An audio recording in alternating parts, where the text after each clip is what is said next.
हरि ओम।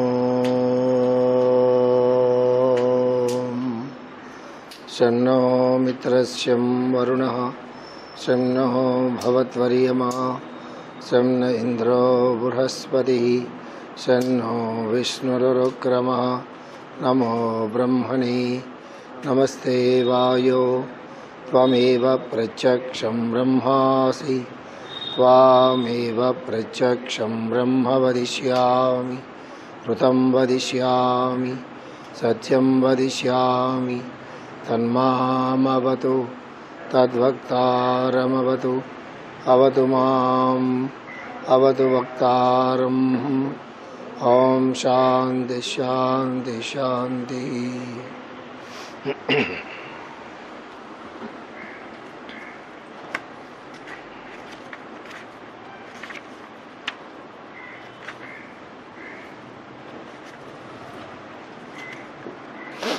ఈ విధముగా ఆత్మయందు మేల్కొనిన వానికి ఇంద్రియాదులకు గోచరములకు విలువయందు రాత్రి వంటి స్థితి వర్తించును.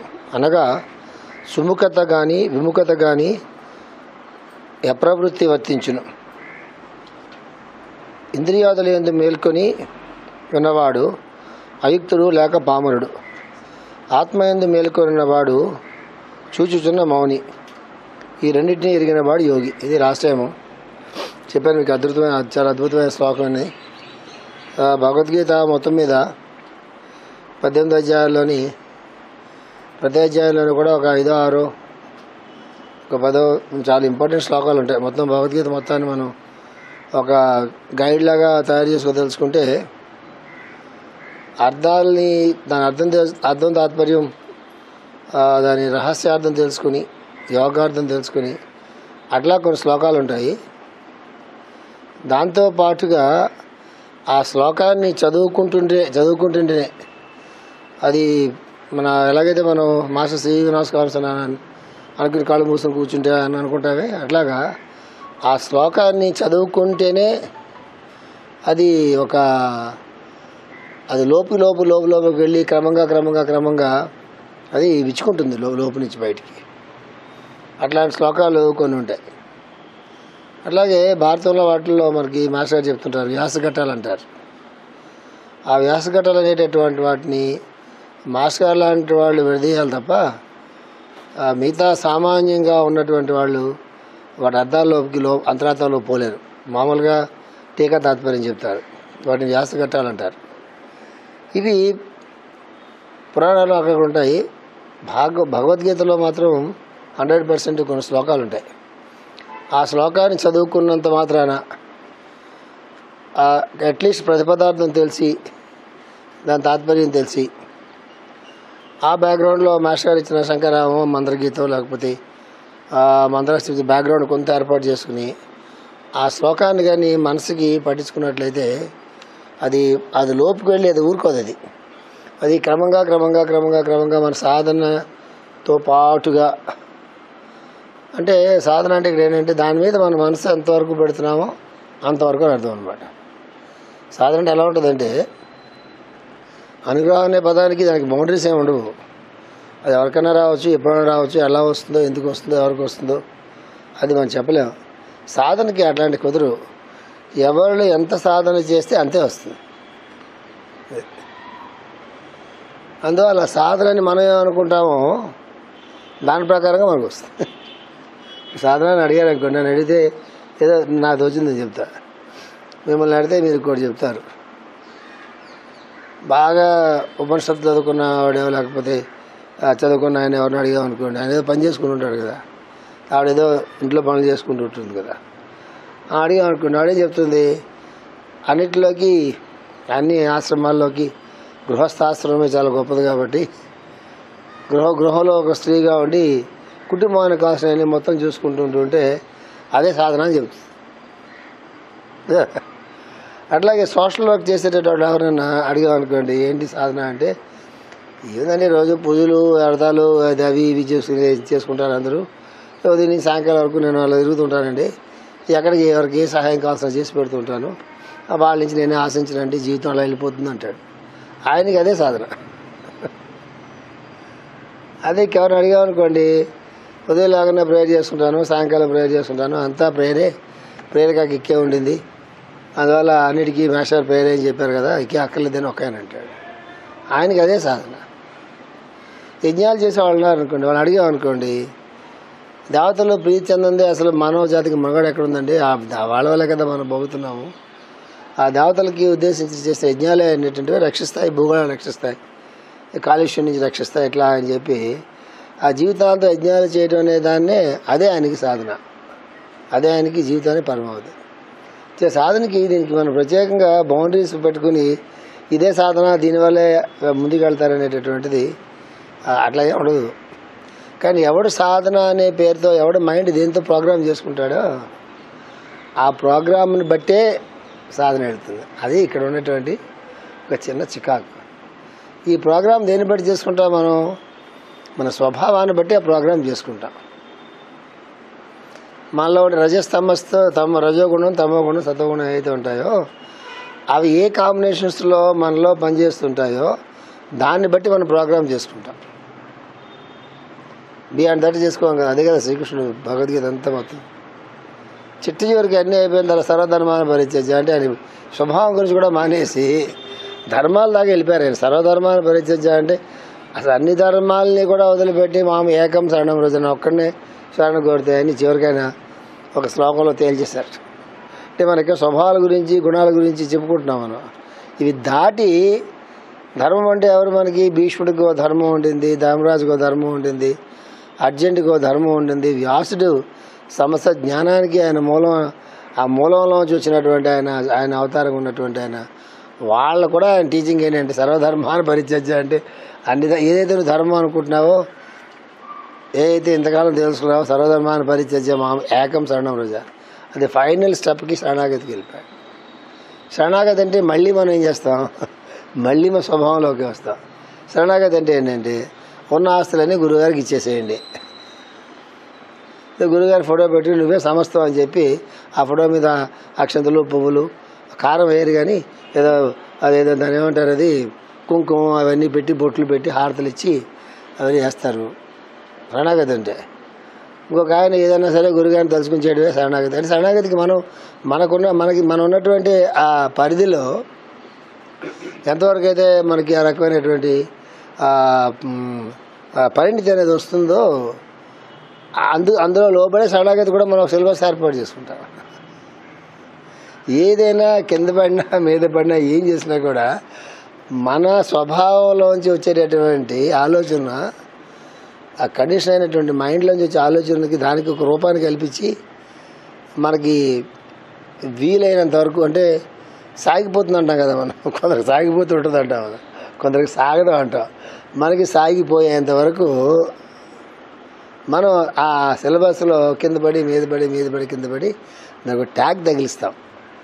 అదే ధ్యానమనో, జ్ఞానమనో, యోగమనో, సాధననో, సమర్పణమనో, భక్తనో, మరొకటనో ఒక ట్యాగ్ తగిలిస్తాం. ఆ ట్యాగ్ ఉన్నంత నిష్కారణంగా హరిభజన అన్నారు కదా, ఆ ట్యాగ్ ఉన్నంత వరకు సాధనలో ఎవరు కూడా ముందుకు పోలేరు.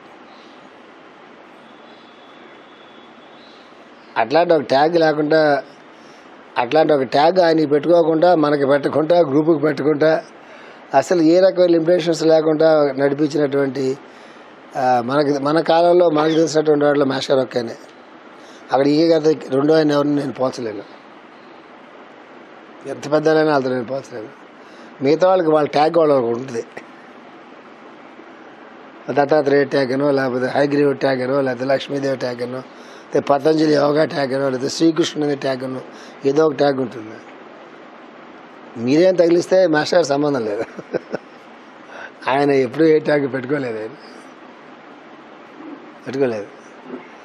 భగవద్గీతలో 18 అధ్యాయాల్లో ఏదైతే ఎసెన్స్ అని చెప్తున్నానో, భగవద్గీతలో ఉండే 18 అధ్యాయాల్లో ఏ చదువుకున్నా కూడా ఈ మొత్తం అంతటిని కూడా జాగ్రత్తగా మాస్టర్ తాలూకు మూమెంట్స్లో, అంటే ఆయన ఎట్లాంటి సిచ్యుయేషన్స్లో ఎట్లా ప్రవర్తించారు, ఎలా డెసిషన్ తీసుకున్నారు, ఆయన జీవితంలో ఎట్లా జీవించారని జాగ్రత్తగా చాలా నిశ్చితంగా పరిశీలిస్తే ఎన్ని యాంగిల్స్ ఆయన దగ్గర కనిపిస్తాయి.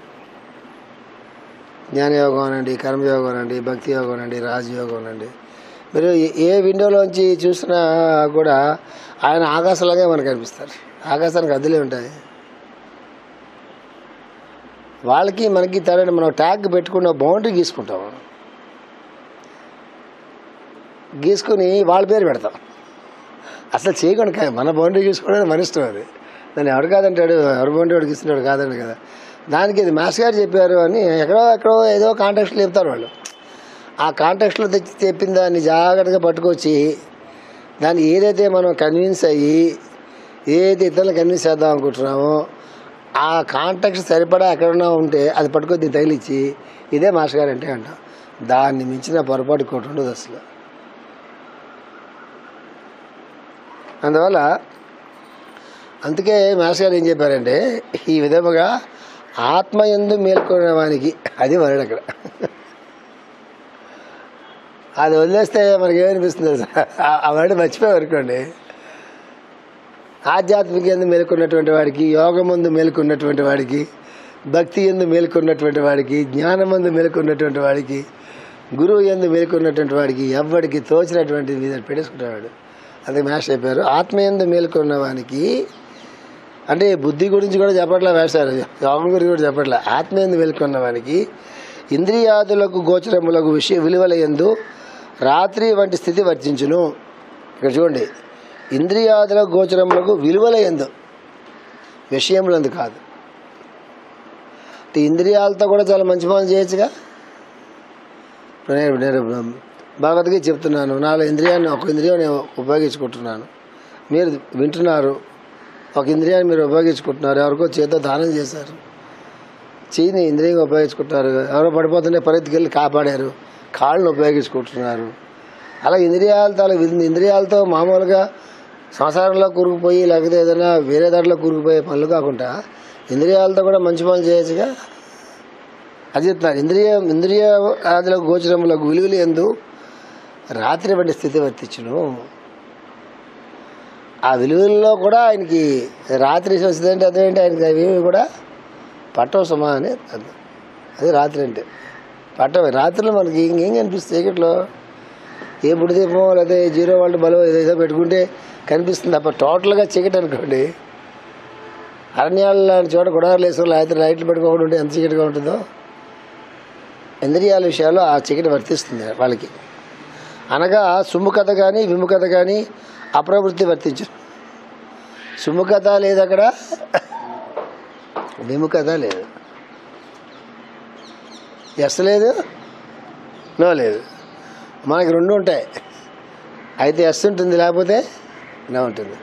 ఎస్ నో లేని స్టేట్ అంటే మీరు ఎప్పుడైనా రేపు నుంచి సరదాగా కాఫీ ఎదురుగుండా పెట్టగానే పొద్దుటే కాఫీ గుమ్మకం వాసనలు వస్తూ ఉంటే ఖచ్చితంగా ఆ వాసన చూడగానే బాగుంది అనిపిస్తుందా? చేస్తారు నువ్వు. అందువల్ల ఎస్ కానీ నో కానీ అని అంటే ఆ రెండు లేకుండా మాత్రం ఉండదు. మీరు ఆడేవారు నేస్తున్నారా ఏంటి? కాదు, మామిడికాయలు. ఓకే, అర్థమవుతుందా? ఆ వెనకాల ఫంక్షన్ అవుతుంటే వేస్తుంటారు పోనండి. అనగా సుముఖత కానీ విముఖత కానీ ఎవరు వేస్తారు కదా. ఒకసారి వాడు వెళ్ళి పైకి వెళ్ళి చూడమని ఒకసారి.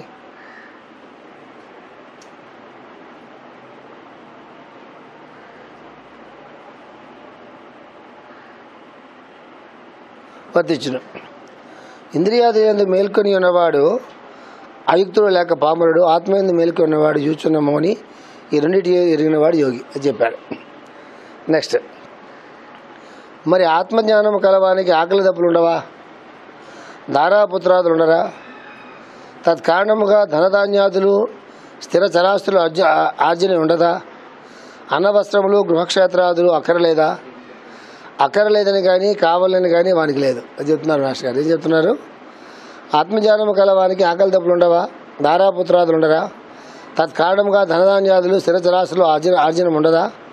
అన్నవస్త్రములు గోక్షేత్రాదులు అక్కర్లేదా? అక్కర్లేదని కానీ కావాలని కానీ వానికి లేదు. అది ఈ స్టేట్ చాలా కష్టం. ఎందుకు కష్టం? ఖచ్చితంగా మనకి కావాలన్నా అనిపిస్తుంది, వద్దనన్నా అనిపిస్తుంది. అంటే 99% కావాలని అనుకున్న వాళ్ళు ఉంటారు, 1% వద్దనుకున్న వాళ్ళు ఉంటారు. మేషాలు ఆ 1% కూడా వదిలిపెట్టట్లే. వాడికి ఏంటి సుముఖత కానీ అక్కర్లేదని కానీ కావాలని కానీ మనకి లేదు. వానిచే నీతి కర్మలు కర్తవ్య రూపమున ఆచరింపబడుచును. నీతి కర్మలు అంటే ఏంటి? ఆ వాడికి మీనింగ్ తెలియాలి. నియమించబడ్డ కర్మ అని. ఎవరు నియమిస్తారు ఇక్కడ? సినిమాలాగా గురువు ఎదురుకుండా ప్రత్యక్షం అయ్యి ఈ పని కోసం నువ్వు పుట్టావు, ఈ పని నువ్వు చేయాలి అని చెప్పి నియమిస్తాడా? రావడం ఆంజనేయ స్వామి లేకపోతే మాస్టర్ గారు శ్రీవి గారు కళ కనిపించి నువ్వు ఈ పని కోసం పుట్టావని చెప్పి నియమిస్తారా? నీతికర్మ అంటే లేదా అంతరాత్మ ప్రబోధిస్తుందా? ఇప్పుడు క్రిస్టియన్స్ ఎవరైనా మీరు చూసినట్లయితే చూస్తే మీరు చాలామంది ఎప్పుడైనా ఇంటర్వ్యూలు వింటే నాకు ప్రభు నన్ను ఆదేశించాడు ఈ మార్గంలో వెళ్ళిపోమని చెప్పి, అందుకే నేను పెళ్ళి చేసుకోకుండా లేకపోతే మిగతా కార్యక్రమాలను వదిలిపెట్టేసేసి జీవితంలో ఉన్న ఊరు కూడా వదిలిపెట్టేసేసి నేను ఈ సంస్థలోకి వచ్చేసాను, నేను ప్రభు సేవలోకి వచ్చేసాను. నేను అప్పటి నుంచి నేను నన్నగా ఉంటూ ప్రభు సేవ చేసుకుంటున్నానని చెప్పిన ఇంటర్వ్యూలు చాలా ఉంటాయి మీకు. మామూలుగా చిన్న చిన్న చర్చిల్లో చెప్పి ఇంటర్వ్యూలు చెప్పట్లేదు, పెద్ద పెద్ద వాళ్ళు చెప్తున్నాను నేను. నారాయణలో మీకు గుర్తుందో లేదో చాలా సంవత్సరాల క్రితం మనం పీస్ పిల్గ్రిమ్ అని బుక్ నేను ట్రాన్స్లేట్ చేశాను. రాంప్రసాద్ కొంత నేను కొంత చేశాం, ఎక్కువ పాటు నేను చేశాను, కొంత రాంప్రసాద్ కప్పించాను చివరిలో. దానికి శాంతి యాత్రిక అని నేను కొత్తగా పేరు పెట్టా. అసలు శాంతి యాత్రిక అనే వర్డ్ అసలు లేదు, యాత్రిక అనే వర్డ్ లేదు. యాత్రికురాలు ఏమంటాయి వర్డ్స్ ఉంటాయి. ఆ పీస్ పిల్గ్రిమ్కి శాంతి యాత్రిక అని పేరు పెట్టి మనం ఎప్పుడో 90sలో ఉంటాను నేను నావాణి ఎటుగా ఉన్నప్పుడు ఒక బుక్ ట్రాన్స్లేట్ చేసి మనం నావాణిలో మొత్తం బుక్ అంతా ట్రాన్స్లేట్ చేసేసాం మనం, శాంతి యాత్రిక అని. వాడు చాలా చిన్నపిల్లగా ఆడుకుంటున్నప్పుడు జీసస్ కనిపించి ఈ లైఫ్ కాదు నీది, ఈ లైఫ్ నీకు సంబంధం లేదు, నువ్వు చేయాల్సిన కార్యక్రమం వేరే ఉంది, జస్ట్ లీవ్ ద హౌస్ అంటాడు ఆయన. ఆ చిన్న వయసులో ఆ అమ్మాయి ఇంట్లోంచి బయటికి వెళ్ళిపోతుంది అమెరికాలో. ఉండవు అమ్మాయి గారు వేసుకున్న బట్టలు తప్పించి. ఆ శరీరం వదిలిపెట్టేంత వరకు ఆవిడ ఎలాగా ఒక స్టైల్ మెయింటైన్ చేసింది తెలుసా? శరీరం వదిలిపెట్టేంత వరకు కూడా ఆవిడకి ఒకే గౌన్ లాగా ఉంటుంది, పొడుగేదో గౌన్ లాగా ఉంటుంది. జేబులో బ్రష్ ఉంటుంది, టంగ్ క్లీనర్స్ వాటర్ కదా అమెరికాలో, జేబులో బ్రష్ టూత్పేస్ట్ మాత్రం ఉంటాయి, వెళ్ళిపోతుంది. డబ్బులు ఉండవు జేబులో. మధ్యలో పొద్దుటే బ్రష్ చేసుకుంటుంది, ఎవరన్నా వెళ్ళిపోతున్నప్పుడు ఏ టీయో కాఫీ ఇస్తో లేకపోతే తింటుంది, డబ్బులు జేబులో ఉండవు. అక్కడ లేక్స్ కనిపిస్తాయి కదా, ఆ లేక్స్ కనిపిస్తే ఆ లేక్లోకి వెళ్ళి డుమ్మని ఆ బట్టలతో పాటుకు దిగుతుంది. దిగి స్నానం చేసి బట్టలు ఆరాలి కదా, వాకింగ్ మొదలు పెడుతుంది.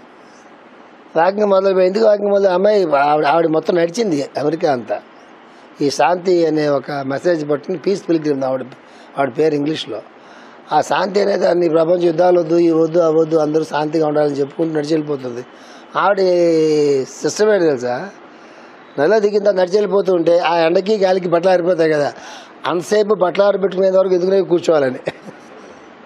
అసలు ఆ డైమెన్షన్స్ మనకి అసలు ఆశ్చర్యంగా, మీరు ఆశ్రయ వాల్మీకి అక్కర్లా, అలాంటి పుస్తకాలు చదువుకుంటే చాలు.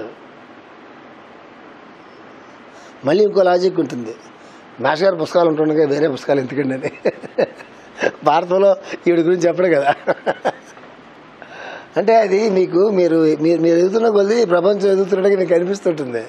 ప్రపంచం చాలా డైమెన్షన్స్ ఉంటాయి. వెళ్ళిపోయింది అంతే శుభ్రంగా ఆవిడ.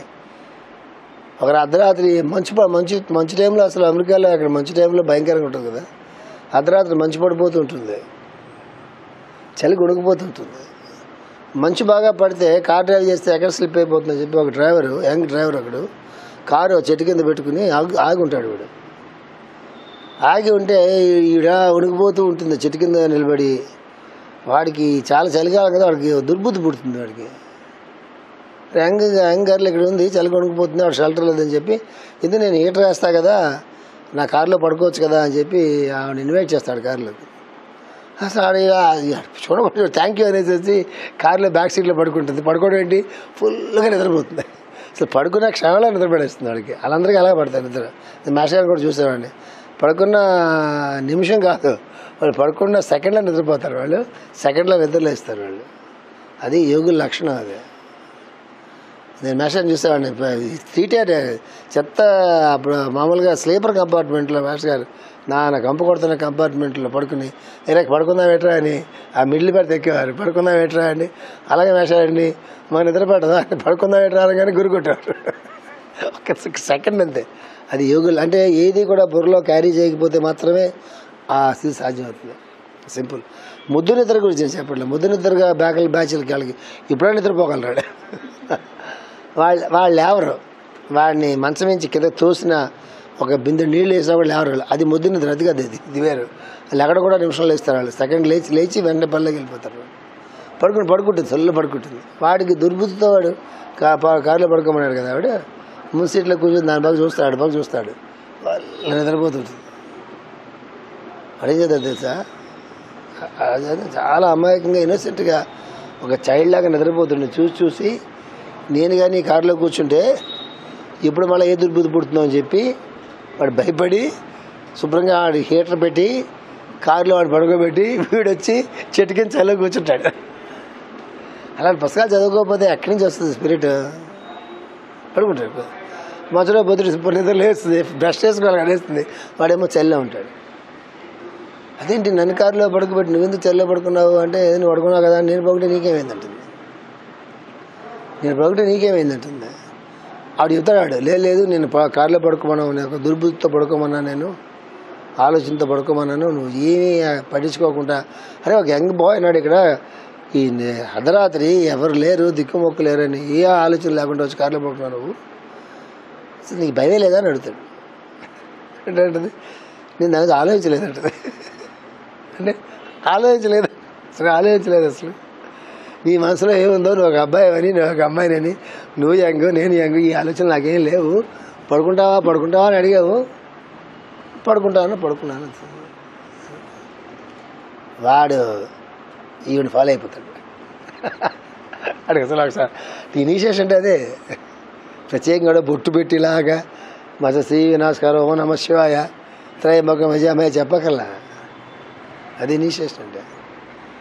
నేను నీతో పాటు నేను వస్తాను అంటే, నాతో పాటు నువ్వు ఎందుకు వస్తావులే, మీకు ఉంటారు కదా సంసారం అంతా ఉంటుంది, అంత పర్లేదండి చూస్తాను చెప్పి వాడు అలాగా వాడిని ఎన్ని వందల మంది ఫాలో అయిపోతారు. ఏ దేశం అలా రాష్ట్రాన్ని రాష్ట్రం తిరుగుతుంటే అలా ఫాలో అయిపోతుంది. ఇంత ఆ సింప్లిసిటీ అంటే నేను దాన్ని క్యారీ చేయకపోవడానికి అంతకన్నా బెస్ట్ ఎగ్జాంపుల్ ప్రపంచంలో ఎవరు చెప్తారు? మీరు చెప్తున్నారు మాస్టర్ గారు. ఏంటిది? ధారాపుత్రాదులు ఉండరా, తత్కారణముగా ధనధాన్యాదులు స్థిరచరాస్తులు ఆర్జన ఉండదా, అన్న వస్త్రములు గృహక్షేత్రాదులు అక్కర్లేదని కానీ కావాలని కానీ వానికి లేదు. ఇది అక్కర్లేదనుకున్నా వాడికి కర్రమందమే, కావాలనుకున్నా వాడికి కర్రమందమే. అక్కడ ఉంది కదా అని తీసుకున్న తర్వాత ఖచ్చితంగా అందులో మునిగిపోతాడు. అక్కర్లేదు కదా తీసుకోకపోతే అవసరం అయినప్పుడు నలిగిపోతాడు. తీసుకోవాలా వద్దా? తీసుకుంటే ఇరుక్కుంటాడు, తీసుకోకపోయినా ఇరుక్కుంటాడు. అది సాధన అంటే అలా ఉంటుంది. అక్కడ దాకా మనం పోం కాబట్టి శ్లోకాల్లాగా ఉంటాయి, మనం మనలాగా ఉంటాము, మన బ్రతుకులాగా ఉంటుంది. కాబట్టి అక్కడ దాకా వెళ్ళం కాబట్టి గిలగిల కొట్టుకునేంత పరిస్థితి మనకు లేదు, అదృష్టం కొద్ది కదా. ముందు ఇచ్చేవాడు ఉండాలి కదా పుచ్చుకోవడానికి. ముందు జీవితంలో వాడు దొరకాలి కదా, వాడికి ఇచ్చేవాడు ఉంటే కదా పుచ్చుకుంటా లేదు తెలిసేదానికి. మొట్టమొదట ఇచ్చే ఎవడిస్తాడు? ఎక్కేవారు ఉంటే పట్రా అనే పరిస్థితే కానీ నీకేమైనా కావాలా అనే పరిస్థితి ఎవడిస్తాడు? అది పంచభూతాల దగ్గరే ఉంటుంది, దేవతల దగ్గర ఉంటుంది.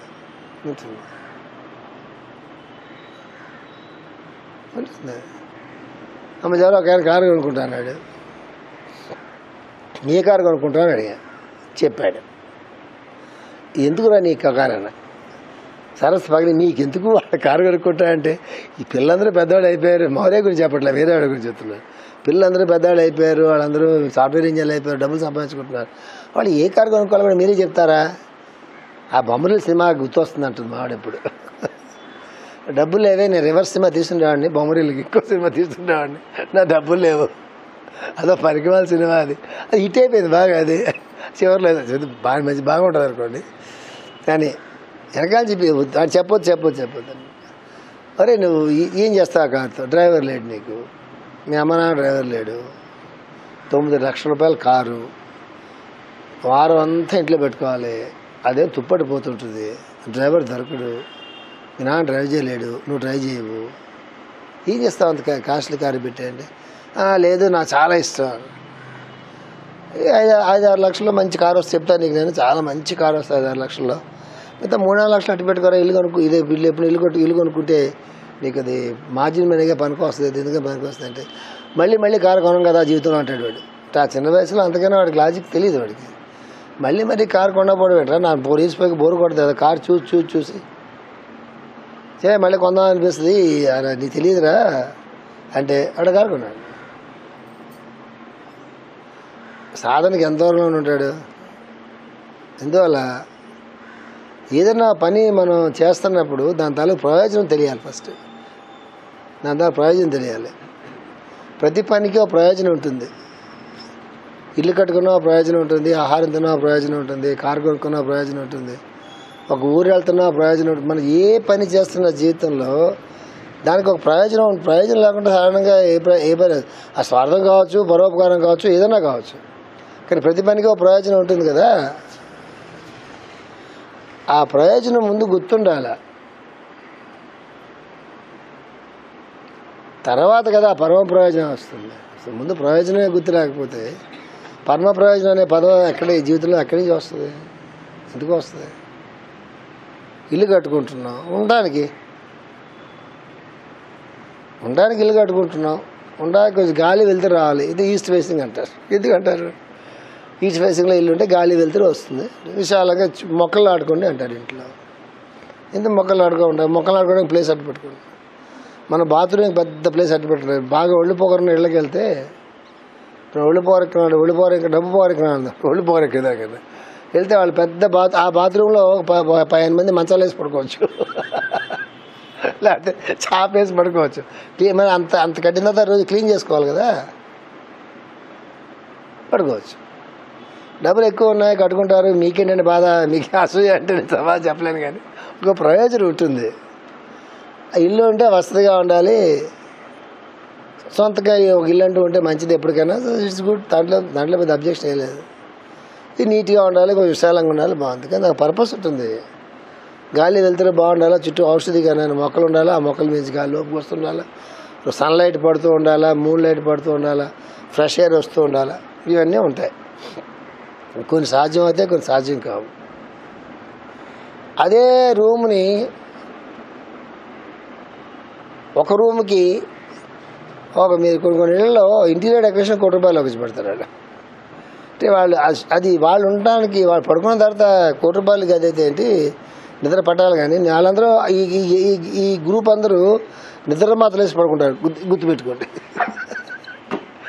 ఎవరైతే పెద్ద ఇళ్ళు, పెద్ద కార్లు, బాగా బ్యాంక్ బ్యాలెన్స్ ఉంటాయో వాళ్ళు నిద్ర పట్టదు. వాళ్ళు నిద్ర మాత్రం వేసి పడుకోవాల్సిందే. నిద్ర మాత్రం వేసి పడుకునే దానికి ఆ పరుపు కాస్ట్ 1,00,000 అయితే ఏంటి, 5 లక్షలు 10 లక్షలు అయితే ఏంటి. కార్ అయినా, సైకిల్ అయినా, ఇల్లు అయినా, ఏదైనా సరే దానికి ఒక ప్రయోజనం ఉంటుంది. ఆ ప్రయోజనంలో కొంచెం మోర్ కంఫర్టబుల్గా ఉండడానికి ఇంకొంచెం ఆ కంఫర్ట్ అంటే ఏంటి, ఎవరిని ఇంటికి వచ్చారనుకోండి, వచ్చిన పెద్దవాళ్ళు ఇలా చూపిస్తారు, మైలు చూసారా, ఎందుకు చూడాలి మైలు? అసలు వాడు వచ్చాడు, ఇది పని మీద వచ్చాడు, సోఫాలో కూర్చున్నాడు, కాఫీ ఇస్తావా తాగేసిపోతాడు, మైలు చూస్తారా అంటే అర్థం ఏంటి? ఊర్లో వాళ్ళకి ఇల్లు చూపించడం కూడా ఇల్లు కొట్టున్నాడు అనమాట. వీడు గొప్పలు అందరూ చూడాలన్నమాట. ఆడవాళ్ళు వస్తే బీరువా తీసి చీరలను చూపిస్తారు. దిక్కుమాల అలవాట్లన్నీ ఉంటాయి. భగవద్గీతే ఈ అలవాట్లే. కొంతమంది పిల్లులను చూపిస్తారు. మనం ఫారెన్ వెళ్ళేవనుకోండి, వాళ్ళ ఆ పిల్లలు చాలా అందంగా ఉంటాయి. ఇండియాలో కుక్కల కన్నా అందంగా ఉంటాయి అక్కడ పిల్లలు. కొంతమంది కుక్కలను చూపిస్తారు, కొంతమంది ఆవులను చూపిస్తారు, కొంతమంది కార్లు చూపిస్తారు, కొంతమంది బంగారు ఆభరణాలు చూపిస్తారు, కొంతమంది చీరలు చూపిస్తారు. ఏముంటే అవతల చూడాలి. అసలు వాళ్ళ గురించి కోరుకున్నావా, నీ గురించి కోరుకున్నావు? ఎంత మీన్ లెవెల్స్లో ఉంటాయంటే, అయినా భగవద్గీత అనన్యా సంత్యంతో మామే జనాపాసం కృష్ణ, ఓ కృష్ణ, నా కృష్ణ, ఏనా మోహం కృష్ణ, ఏవి అంటుకుంటా ఎందుకు కదంతా. అందుకు ప్రయోజనం అనేది తెలిసి జీవిస్తే జీవితం పరమ ప్రయోజనం వరకు వెళ్తుంది. ఆ జీవితం నిహిత కర్మ అన్నారే, ఆ నిహిత కర్మ అనే దాంట్లోకి మన జీవితం రావాలంటే జీవితానికి ఉండే పరమ ప్రయోజనం తెలియాలి. తెలియాలి. ధ్యానం మనం చేస్తున్నామంటే ఆ ధ్యానానికి ఏది పరమ ప్రయోజనం? ఆత్మదర్శనమే పరమ ప్రయోజనం. ఆత్మవంతుడిగా కావడమే పరమ ప్రయోజనం. తనకన్నా ఇతరమనేది ఒకటి లేదు. సో రెండోది లేదు ప్రపంచంలో అనేదే పరమ ప్రయోజనం. రెండోది లేకుండా ఎందుకు ఉంటుందా? సో పిల్లల మధ్య ఏమైనా వ్యత్యాసాలు ఉంటాయి. భర్తకి భార్య, భార్యకి భర్త, ఇద్దరుగా రోజు కొట్టుకుంటూ ఇద్దరు మనుషులు ఇద్దరు సంబంధాలు ఉంటాయి. కానీ వాళ్ళలో ఆత్మతత్వం ఉంటుందంటే, పిల్లలకి తల్లికి మధ్య ఉంటుందంటే, స్నేహితుల మధ్య ఉంటుందండి. ఎప్పుడు ఇతరం అనేది ఉంటూనే ఉంటుంది. ఎప్పుడు దాకా ఉంటుంది? వాళ్ళ నుంచి మనం ఏదైనా ఆశించి, మన నుంచి వాళ్ళు ఏదైనా ఆశించి అది ఫుల్ఫిల్ కాకపోతే ఖచ్చితంగా అక్కడ ఉంటుంది. అక్కడ స్వార్థం ఉంటుంది. అక్కడ మనలాగా ఇతరులు లేరు, మనం అనుకున్నట్టుగా ఇతరులు లేకపోతే వాడితే వాడు పడదు. మనలాగా అతడు ఎందుకు ఉండాలి? అసలు వాడో జీవే కదా, వాడి ప్రకారంగా ఉంటాడు. మరి మనకి వాళ్ళకి మరి వేషగారో ప్రకృతం ఏదో ఒకటి ఒక బంధం ఏర్పాటు చేసి పెడుతుంది కదా. అది కర్మబంధం, ఆత్మబంధం కాదు. కర్మబంధంలో ఉన్నసేపు నీతి కర్మలు అనేవి మన జీవితంలో రావు, చేయలేము అట్లా. మనం నీతి కర్మ అనే వర్డ్ చాలా పెద్ద వర్డ్, చాలా పెద్ద వర్డ్. అది మాస్టర్ సివి గారికి, మాస్టర్ గారికి, వివేకానందుడికి, రామకృష్ణ పరమహంసకి వాళ్ళు నీతి కర్మ అంటే వాళ్ళు దానికోసం పుడతారు భూమి మీద. ఆ తప్పికోటి చేయరు వాళ్ళు, ఏమి ఇచ్చినా చేయరు వాళ్ళు. బంగారం రాసులు కుప్పలు పోసినా చేయరు వాళ్ళు, చేయరు. పెద్ద మహాసామ్రాజ్యం చూపించి సామ్రాజ్యం మొత్తానికి నేను ఆధిపత్యం చేస్తానన్న వాళ్ళు చేయరు.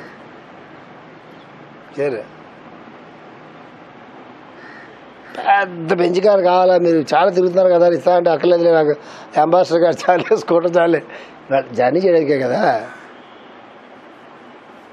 అదే నీకు అందరి జీవితాల్లో కనిపిస్తుంది. జీసస్ అన్న అప్పుడే సాధనలోకి ఎంటర్ అయిన తర్వాత సైతాన్ అంటే సాటన్ అంటాడు ఇంగ్లీష్లో, సైతాన్ అంటే తెలుగులో. వాడు కనిపిస్తాడు. ఇంకా ఎందుకురా ఉపవాసాలు చేస్తావు? ఆయన కూడా 5 days ఫాస్టింగ్ చేస్తాడు. ఎవరు? జీసస్ సాధన ప్రారంభానికి ముందు ఆయన 5 days ఆయన ఫాస్టింగ్ చేస్తాడు. ఆయన బ్యాక్గ్రౌండ్ ఉంది, ఇండియన్ బ్యాక్గ్రౌండే. ఆ ఫాస్టింగ్ చేసిన తర్వాత ఆయన సిద్ధులు వస్తాయి, లెక్కది. ఆ మధ్యలో ఈ సైతాన్ గారు కనిపిస్తాడు. నీకెంతరా ఈ గోలంతా ఎందుకు అసలు పొట్టమార్చుకుంటాం? ఆ స్నానాలు ఏంటి, ఉపవాసాలు ఏంటి, గోలేంటి, ఇదంతా ఎందుకురా? నీకేం కావాలా? రాజ్యం ఇప్పిస్తా, అందరూ నీకు నమస్కారం పెడతారు, బంగారం ఇప్పిస్తా, ఆభరణాలు ఇప్పిస్తా, రాజ్యాలు ఇప్పిస్తా, స్వర్గం ఇప్పిస్తా, సమస్త సుఖాలు ఇప్పిస్తా. అసలు అందరూ జనాలు దేని గురించి తాపత్రయ అవన్నీ నీకు ఇప్పిస్తాను, వదిలేసే. ఏంటి వాడు మొహం సామ్రాజ్యం, అన్ని కష్టాలు ఆయన సామ్రాజ్యం నీకెందుకు, నేను సామ్రాజ్యం ఇప్పిస్తున్నా కదా అంటే జీసస్ చెప్తాడు, you just please go away అంటాడు. అది నా బాబు, అది ఏంటి ఇస్తాను, ఇల్లు ఇస్తాను. ఇల్లు ఇవ్వరా బాబు, నాకు ఇల్లే చచ్చిపోతాను రా బాబు, ఒక ఇల్లు ఇవ్వరా, డబ్బులు ఇవ్వరా బాబు, బ్యాంక్ బ్యాలెన్స్ డబ్బులు ఇవ్వరా బాబు, ఏదో ఒకటి. ఎవరికి ఏది లేకపోతే మిగతా తర్వాత కానీ ఇది నాకు ఇచ్చే. నా ప్రమోషన్ చచ్చిపోతున్నాడు బాబు, ప్రమోషన్ ఇప్పించరా బాబు, మిగతా లేకపోతే. ఎవడు దేనికి తాపత్రయ పెడుతూ ఉంటాడో అది ఇస్తాడు అనగానే మనం తీసుకుని ఏమంటాను తెలుసా? అక్కడ లాజిక్, భగవంతుడు ఏ రూపంగానే సహాయం చేయొచ్చండి. అక్కడ ఎలాంటి లాజిక్ ఉపయోగిస్తాను తెలుసా? భగవంతుడు ఎప్పుడు ఏ రూపంగా సహాయం చేస్తాడో రాజుగారు ఎన్నిసార్లు చెప్పారు క్లాసుల్లో, ఎన్నిసార్లు మనకి గురు పూజల్లో మాస్టర్ గారు లెక్చర్లో ఉన్నాయి. భగవంతుడు ఎప్పుడైనా ఏ రూపంగానే సహాయం చేయొచ్చు. భగవంతుడు ఎలా దిగొచ్చి సహాయం చేయడు కదా సినిమాల్లోకి. మళ్ళీ రాజుగారు చెప్పలే లెక్చర్లు చాలా మాటలు, ఈ రూపంగా సహాయం చేస్తున్నారు అని అది గుర్తుకొస్తుంది. జీసస్ గుర్తున్నాడు. అదే ఎంత చెప్పానండి. బయట పోవాలండి. ఆయన తిరిగాడు, నేను భయపెట్టాడు, ఈయన భయపెట్టాడు. సైతాన్ కదా, నేను భయపెట్టాడు, రకరకాల టెంప్ట్ చేశాడు, ఎన్ని చేశాడో. చేస్తే అన్నీ అయిన తర్వాత you just leave this place immediately అని చెప్తాడు. అది ఏం చేయలేక వెళ్ళిపోతాడు. ఆ టెస్ట్ దాటితే తప్ప నెక్స్ట్ స్టెప్కి అసలు మాస్టర్ తీసుకెళ్ళాడు. ప్రతివాడు ఎక్కడ దిక్కు స్టక్ అయి ఉంటాడు, ఎక్కడ దిక్కు స్టక్ అయి ఉంటాడు. అప్పుడు కానీ ఆ వెసలు అంటే ఇది ఏది వెసలు అంటే ఈ బాడీ, శరీరం, ఇంద్రియాలు, మనసు, బుద్ధి ఉంది చూసారా, అవి అప్పుడు కానీ ప్యూరిఫై కావు. నాకేంటి అన్నంతవరకు ఈ ప్యూరిఫై కావు. ఎంత ప్యూరిఫై చేసుకుని, ఎంత ఆసనాలు వేసి, ఎంత ప్రాణాయామాలు చేసి, ఫిజికల్ ఫిట్గా ఉండి ఆ ట్రెడ్మిల్ ఎక్కి తొక్కిన తర్వాత 4 రౌండ్స్ అయిపోయిన తర్వాత కూడా కార్డియాలజిస్ట్ నువ్వు పర్ఫెక్ట్ ఆల్ రైట్ అని చెప్పినా కూడా అది భౌతిక శరీరం వరకు, మనసుకు సంబంధం లేదు. పైన ఎక్కడో కదా ఆత్మక. అంతవరకు నీతి కర్మ అనేది మన జీవితంలోకి రాదు. నీతి కర్మ రాకపోతే ఏమవుతుంది తెలుసా మీకు? నీతి కర్మలో నుంచే మానవ పరిణామంలో అంటే ఏంటి, మనం ఖనిజాలు, వృక్షాలు, జంతువులు, మానవులు 4 పరిణామ క్రమంలో 4వ స్థితిలో ఉన్నాం కదా. 4వ స్థితిలో మనం పూర్తిగా మానవత్వం కూడా ఇంకా పూర్తిగా మనకు రాలేదు. అంటే మానవ శరీరం మనకు వచ్చింది కానీ ఇంకా పూర్తిగా మానవత్వం అనేటటువంటిది ఇంకా మనలో పూర్తిగా వికసించలే. ఎప్పటికీ అది కదా శ్రీదేవి గారు, ఇంతవరకు పరిణామ క్రమంలో ఇంకా మానవుడు ఇంకా పూర్తిగా వికసించలేదు. సుషుమ్న నాడు ఇంకా పూర్తిగా తయారు కాలేదు, యోగులతో తయారైంది అంటున్నారు. సుషుమ్న నాడు సరిగ్గా తయారైతే తప్ప ఆ కుండలి ప్రజ్ఞ అనేది పైకి వెళ్ళేదానికి అవకాశం ఉండదు. బోర్ అని ఒక వర్డ్ వాడతారు శ్రీదేవి గారు. ఇవన్నీ జరగాల్సి ఉన్నది ఇదంతా కూడా. అది నేను చేసి పెడతాను రా అని చెప్పి ఆ ప్రేయర్ చేసుకోండి, నేను చేసి పెడతానని చెప్పి మళ్ళీ ఆ తర్వాత దానికి కోర్సెస్ ఇచ్చి ప్రేయర్ ఇచ్చి రకరకాలు చేశారు ఆయన. అంటే ఇంకా దివ్యత్వం గురించి తర్వాత మాట్లాడుకుందాం. మనం ప్రస్తుతం ఎక్కడ దాకా చేరలేదు. మనం ఇంకా మానవత్వంలోకే పూర్తిగా చేరలేదు. మానవత్వంలోకి పూర్తిగా చేరితే ఏమవుతుంది తెలుసా?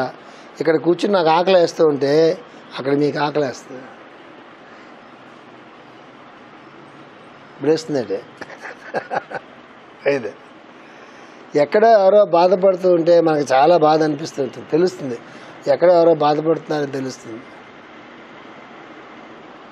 దీన్ని హీలర్స్ వాళ్ళు ఏం చేస్తారు తెలుసా? దీన్ని ఆటో సజెషన్గా పెట్టుకుంటారు. ఎవడో బాధపడుతున్నాడు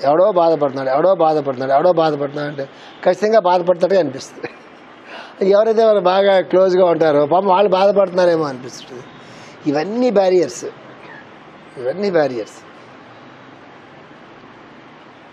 హీలర్స్ అనేవాళ్ళు భూగోళం మీద చాలా రేర్గా ఉంటారు. ఫైన్ హీలింగ్ టచ్ ఉంటుంది వాళ్ళ దగ్గర. ఆ ఫైన్ హీలింగ్ టచ్ ఉన్నటువంటి వాళ్ళని ముఖ్యంగా పిల్లులు, కుక్కలు బాగా గుర్తుపడతాయి మనుషుల కన్నా. పిల్లులు, కుక్కలు చాలా చాలా క్విక్గా ఆ ఫైన్ హీలింగ్ టచ్ ఎవరికైతే ఉంటుందో, అంటే the original healing touch, practice చేస్తే వచ్చే టచ్ కాదు, ద ఒరిజినల్ హీలింగ్ టచ్ ఎవరికైతే ఉంటుందో వాడు ఎంత ఫాదర్ అంటే పైవాడైనప్పుడు కూడా సరి అయినటువంటి కుక్క అని సరి అయిన పదం వాడుతున్నాను నేను. సరి అయినటువంటి కుక్క ఒక ఇంట్లో ఉండి సరి అయినటువంటి పిల్లి ఒక ఇంట్లో ఉంటే ఇండియన్ పిల్లలకి ఆ టెండెన్సీ చాలా తక్కువ. ఇండియన్ పిల్లలకి సాధారణంగా నేను ఇప్పుడు చూడలేదు, చాలా రేర్గా ఇండియన్ కుక్కలు నేను చూశాను కానీ ఇండియాలో పిల్లలు నేను చూడలేదు. ఈ టెండెన్సీ ఉన్నటువంటి యూరోప్లో, యూరోప్లో బాగా చూస్తాం అలాంటి పిల్లలు. మనం ఆ ఫైన్ హీలింగ్ వచ్చినటువంటి వాళ్ళని చాలా క్విక్గా గుర్తుపడతాయి. ఆ ఫైన్ హీలింగ్ టచ్ ఎప్పుడు వస్తుంది తెలుసా? రియల్ ట్రూ లవ్ ఉంటే వస్తుంది హీలింగ్ టచ్. ట్రూ లవ్ అంటే ఎవరు బాధలో ఉన్నా వాడికి బాధ అనిపిస్తుంది. ఎవడు ఆకలితో ఉన్నాడు, వాడికి ఆకలి వేస్తుంది. ఎవడో ఒకనాడు ఎవడో బాగా ఆకలితో ఉన్నాడు రా అనిపిస్తుంది. ఎవడో అడితే వస్తుంది. వేల మంది ఉన్నప్పుడు అటు ఇటు చూసి నోట్లో ఏదో జిలాబీలో లేకపోతే అటుపండు తినేసేసి అక్కడ ఎవరికి ఆకలి అవుతున్నట్టుంది. ఇక్కడ పాపం మాస్టర్ గారు వాడు చూడండి ఆకలి అని చెప్పి నమస్కారం పెట్టి వదిలేస్తే నిజంగా అట్లాంటి వచ్చినాడు వాడికి ఆకలి తగ్గుతుంది. నిజంగా ఆ రేంజ్లో హీలింగ్ మెయింటైన్ ఉన్నటువంటి వాడు. ఇలాంటి విభూతులు అంటారు అన్నింటినీ మనం. ఇలాంటి సిద్ధులు అనేవి ప్రేయర్లో కానీ ధ్యానంలో కానీ ఎవరైనా కూడా నీత కర్మ అని చెప్తున్నానే, ఆ కర్మకు ఆ నీత ఒక కర్మ ఒక కార్యక్రమం అనేటటువంటిది వాడికి నిర్దేశించబడినప్పుడు వాడికి ఇవన్నీ ఆటోమేటిక్గా నేచర్ దేవతలు ఇస్తారు, ఆటోమేటిక్గా ఇస్తారు. అందుకే చాలా మాటలు మీకు నేను రాముడిని గుర్తు చేస్తుంటా. అర్జునుడు చాలా కష్టపడి సంపాదించుకున్నాడు. పాశుపతం గురించి ఆయన తపస్సు చేశాడు, ఇంకో దాని గురించి తపస్సు చేశాడు. అగ్ని కాండవనాన్ని దహనం చేయడానికి సహాయం చేయమన్నప్పుడు సహాయం చేస్తే ఆ సహాయం చేసిన దానికి బదులుగా ఆయన గాంధీవాన్ని కృష్ణుడికి చక్రాన్ని ఇచ్చాడు అగ్నిదేవుడు. ఇద్దరికి అగ్నిదేవుడు కాండవాన్ని దహనం చేసినప్పుడు ఆడికి సహాయం అడిగాడు కృష్ణార్జునుని. ఇద్దరు అలాగా హ్యాపీగా వెళ్తుంటే మీరు నా సహాయం చేసి పట్టండి, పొట్టంతా నాకు చాలా పొట్టపురంగా ఉండింది. ఈ ఎవరిని అడిగితే ఔషధాలు ఉన్నటువంటి మొత్తం వనాన్నంతటినీ కూడా దానం చేస్తే ఆ దానం అయిపోయిన ఔషధాలన్నీ నీ పొట్టలో చేరి నీకు పోతుంది, అంటే కాండవన దహనం అంటామని అని చెప్తారు. చెప్తే ఎవరు ఆ కాండవనంలో ఎంతమంది ఋషులు తపస్సు చేసుకుని ఉంటారు, ఎన్నో పక్షులు, జంతువులు, ఔషధులు మొత్తం అంతా ఎన్నో చాలా ఉంటాయి అక్కడ. దాన్ని దహనం చేద్దాం అనుకున్న తాపల్లా ఇంద్రుడు అడ్డుపడిపోతుంటాడు, వీడికి వర్షం కురిపించి ఆపేస్తుంటాడు. ఎందుకు? ఆ కాండవనంలో ఋషులందరూ ఇంద్రుడికి మొరబెట్టుంటారు, ఈ అగ్నిదేవుడు మీ బ్యాచ్లో వాడే దానం చేస్తున్నాడు అంటే ఆయన వర్షం కురిపిస్తే ఆగిపోతూ ఉంటుంది. అప్పుడు ఆయన చూసి అర్జునుడిని కృష్ణుడిని పట్టుకుంటాడు, నువ్వు సాయం చేసి పట్టండి అని ముందు ప్రామిస్ తీసుకుంటాడు. సరే కానీయమైన తర్వాత వాడు మొత్తం విజృంభి చేసేస్తే ఈ లోపల ఒక పక్షి ఉంటుంది, చాలా బాగుంటుంది అసలు. ఆ పక్షి వరం కోరుకుంటుంది అది పిల్లల్ని కాపాడుకోవాలని. అది ముందే వరం ఏదో కోరుకుంటుంది. అప్పుడు అర్జునుడు కృష్ణ అవుతాడంటే ఎంతనా మొత్తం అంతా ఎక్కడైనా సరే వెళ్ళిపోయి దానం చేయగాని ఆ చెట్టు మీద గూట్లో పక్షులు ఉన్నాయి సుమా, వాళ్ళ అమ్మ బయటికి వెళ్తుంది, నువ్వు మాత్రం ఇట్టి బరుస కూడా మాత్రం నువ్వు ఆ పక్షులు పోవచ్చు సుమా అంటాడు. మొత్తం అంతా వాళ్ళమ్మ పైకి వెళ్తుంది, ఆ పక్షులు గూట్లో అంత ఋషులు పిల్లలు వాళ్ళంతా కూడా.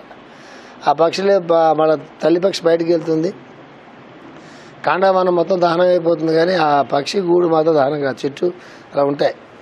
అలా ఆ కాన్వర్సేషన్ అద్భుతంగా ఉంటుంది. ఆ పక్షి తల్లి పక్షి వస్తుంది, ఋషి పిల్లలు వాళ్ళందరూ అద్భుతంగా ఆ కాన్వర్సేషన్ ఎప్పుడు చదివినిపిస్తుంది, చాలా అద్భుతంగా ఉంటుంది. ధర్మశాస్త్రం అంతా ఉంటుంది అందులో. మధ్యలో ఇంద్రుడు కోపం వచ్చి వర్షాలు కురిపిస్తాడు, రాళ్ళు కురిపిస్తాడు, అవి కురిపిస్తాడు. అర్జునుడు వాడు కొడుకేగా వీడు, ఇటు తండ్రి నిర్మించిన కొడుకు వీడు. చివరికి అంతా అయిపోయిన తర్వాత వాడు తెలుస్తుంది వీడు మన జీన్సే ఉన్నాయి వీళ్ళు, వాడు కొడుకుని వాడు ఎంగ కదా పైపచ్చి ఇంద్రుడికైనా ఎంగి వీడు, పక్కనేమో శ్రీకృష్ణుడు.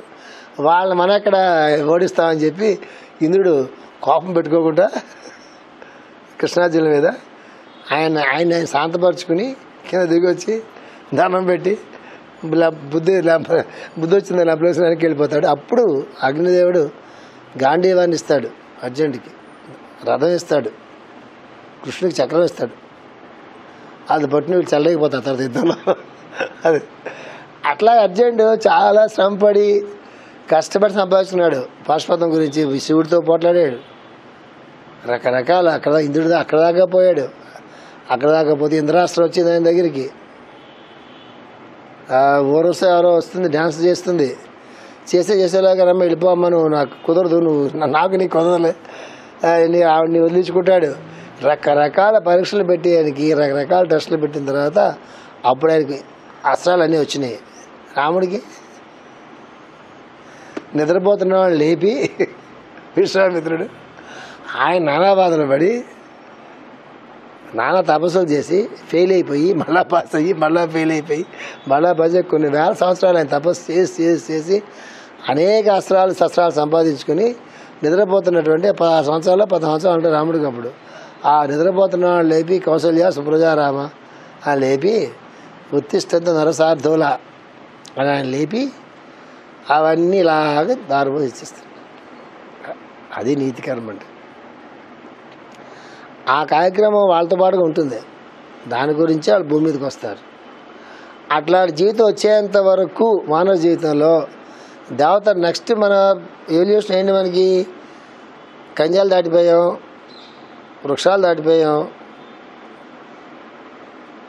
జంతుకక్ష దాటిపోలే, ఇంకా మనలో మనుషులుగా పుట్టాం, కానీ జంతువులు కూడా మనతో పాటుగా. అందుకే మనం కుక్కల వాళ్ళు కట్టి పెంచుకుంటాం, లేకపోతే ఎందుకు పెంచుకుంటారు, అది ఉంటుంది అక్కడ. ఆవులు పెంచుకుంటారు. ఈ యానిమల్ ఎవల్యూషన్లో గోవు హైయెస్ట్, అది ప్యూర్ వెజిటేరియన్ గో. అందుకు మనలో ఏం చేశారు, ఈ ఎవల్యూషన్ తిరిగి చెప్తే ఎక్కడని చెప్పేసేసి గోమాత, గోపూజ, గోమూత్రం, ఇవి పంచగవ్యాలు, ఇవి మొత్తం అంతా పెట్టి జాగ్రత్తగా ఆవు దగ్గరికి మనం తీసుకెళ్తాం. ఎందుకంటే ఆవుకి నెక్స్ట్ మానవజాతం రావాలంటే వేటికి మానవజాలం రావాలో వాటికి అసోసియేషను నెక్స్ట్ ఎవల్యూషన్ ఉండాలి. అందుకే ఆభరణాల మీద ఇవన్నీ మీరు నెగిటివ్గా అర్థం చేసుకోబాకండి. ఎందుకు మన ఆభరణాలు పెట్టుకున్నా తెలుసా? మన ఆభరణాలు మనం ఒళ్ళు పొగరకి పెట్టుకుంటాం మామూలుగా, అంటే బాగా ఎగ్జిబిషన్కి పెట్టుకుంటాం. అదే రింగి పెట్టుకుంటారు, లేదా గోల్స్ వేసుకుంటారు, పెద్ద పెద్ద వేసుకోకలేదు కదా. కానీ ఆభరణాలకి మానవుడి తాలూకు స్పర్శ తగిలిందే ఆ ఖనిజ అంటే మినరల్ కింగ్డమ్లో ఉండేటటువంటి ఆ పరిణామ క్రమంలో నుంచి చైతన్యం చూసారా, అది నెక్స్ట్కి వెళ్ళదు. మనకి ముచ్చట, నేచర్కి ముచ్చట కాదు అది, నేచర్కి అది ప్రయోజనం. అది ఏవైతే ఆ మినరల్స్ ఉంటాయో ఆ మినరల్ కింగ్డమ్ నుంచి నెక్స్ట్ ప్లాంట్ కింగ్డమ్లోకి రావాలంటే ఖచ్చితంగా స్పర్శ ఉండాలి. అంటే హయ్యర్ ఇన్ కాన్షియస్నెస్ వాటి ఉండాలి. రేపు నుంచి ఎక్కువ పెట్టుకో అక్కడ దొంగలు పట్టుకెళ్ళిపోతారు. తీరి బాగానే ఉంటుంది కానీ ఇంట్లో దొంగలు పడతారు. కానీ దాని పర్పస్ అది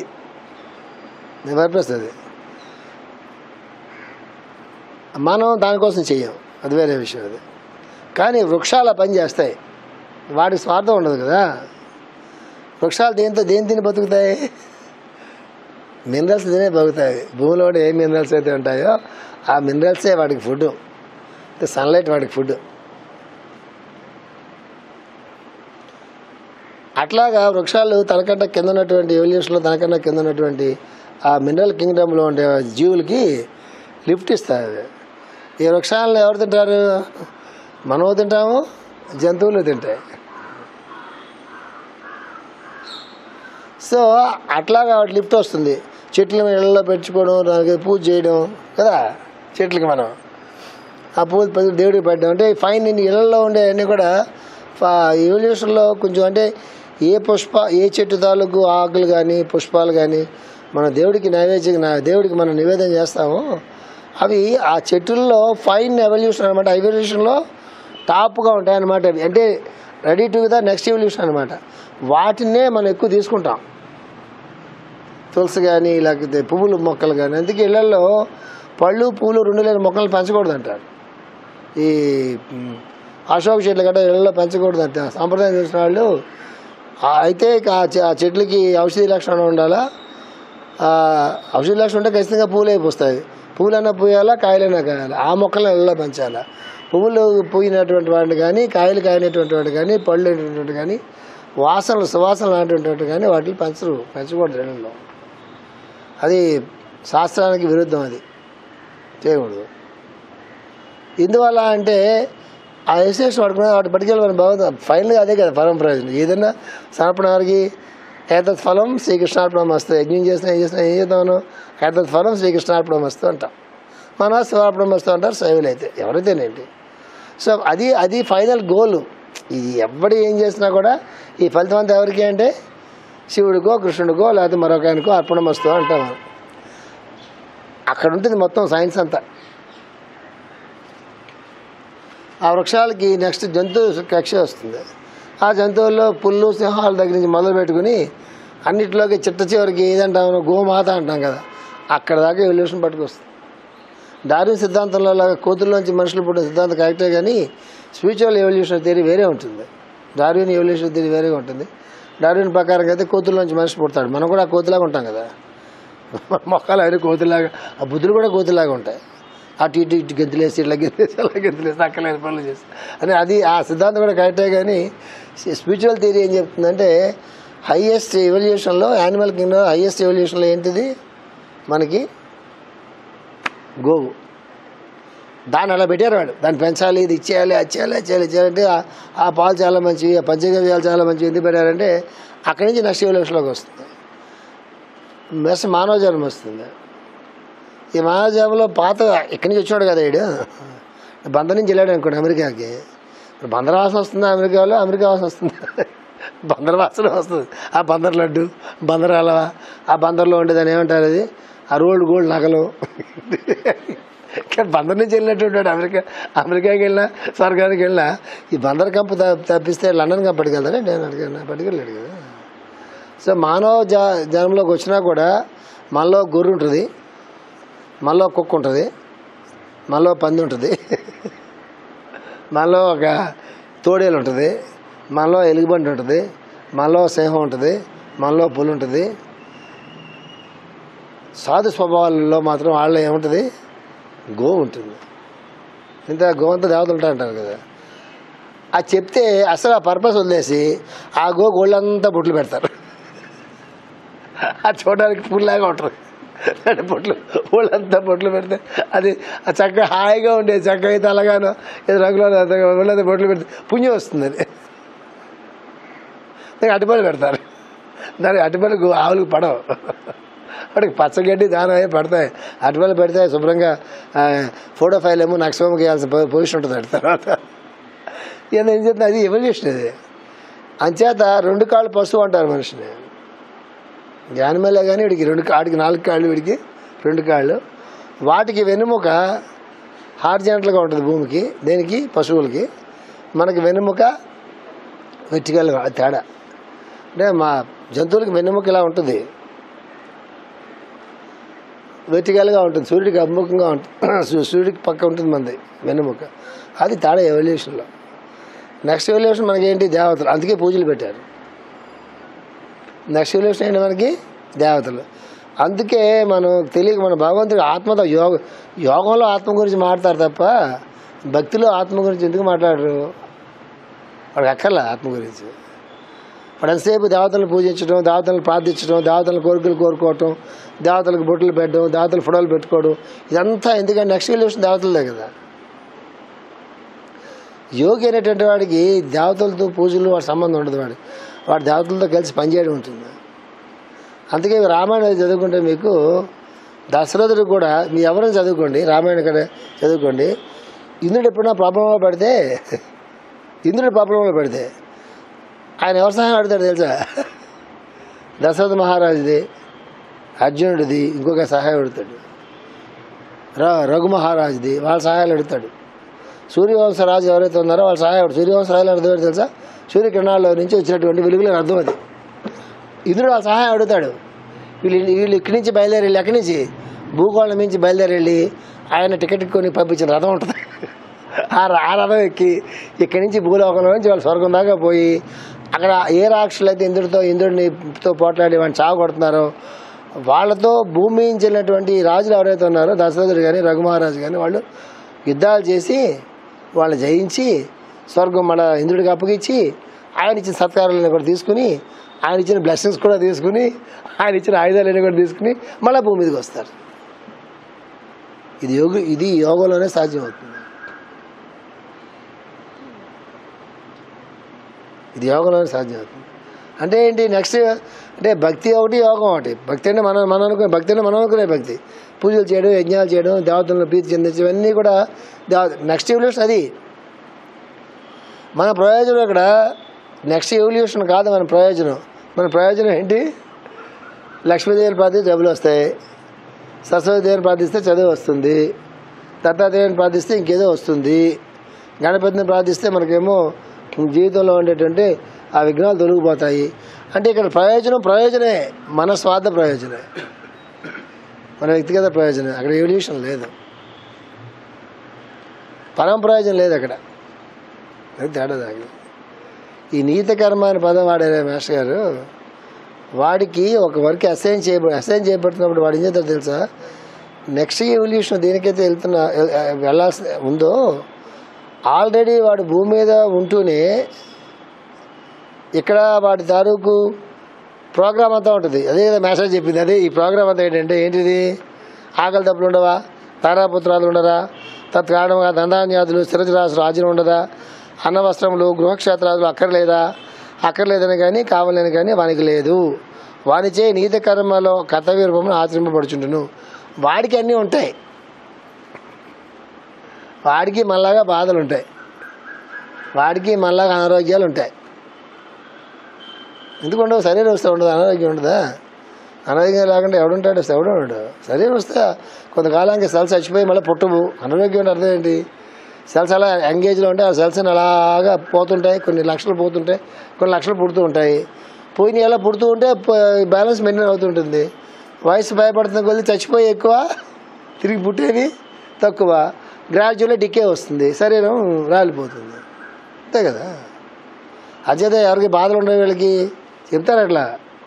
సివి గారు ప్రేయర్ చేస్తే అనారోగ్యం అనేది ఉండదు, ఆ రోజు అబద్ధాలు చెప్తుంటారు. రాజశక్తి సివి గారు ప్రేయర్ చేస్తే మొత్తం అంతా అనారోగ్యం అనేది ఉండనే ఉండదు, అసలు అంత ఆరోగ్యం ఎన్ని అబద్ధాలు చెప్తుంటారు. ఆయన ఎప్పుడు చెప్పాను అంటారు ఆయన. నేను ఎప్పుడు చెప్పాను రా, రోజు ఇదే చెప్తున్నా. ఉన్నాయని అసలు ఆ స్టేట్మెంట్స్ ఉన్నాయి, ఇన్సిడెంట్స్ ఉన్నాయి మాస్టర్ గారి రోజుల్లో. అది ప్రయోజనమా పరమ, అది 2 పదాలు గుర్తుపెట్టుకోండి. ప్రయోజనమా పరమ ప్రయోజనమా. ప్రయోజనం అంటే ఇట్ ఈస్ ట్రూ, దాని పరమ ప్రయోజనం హైయెస్ట్ పర్పస్ మాత్రం అది కాదు. ఇప్పుడు నీతికరం అనేటువంటిది యోగంలో ఉన్నటువంటి వాడికి సిద్ధిస్తుంది. అది గురువన్న ఇక్కడ ఎలా ఉంటుంది, మనం పుట్టంగానే నీతికరంలోకి వెళ్ళిపోతాం. మన పుట్టంగానే అర్జునుడిలాగా రాముడిలాగా వాళ్ళలాగా పుట్టడమే పర్పస్ కోసం మనం పుడతామా? పుట్టం. అలా మహాత్ములు మహానుభావులు ఉంటారు. మనం పర్పస్ క్రియేట్ చేసుకోవాలి.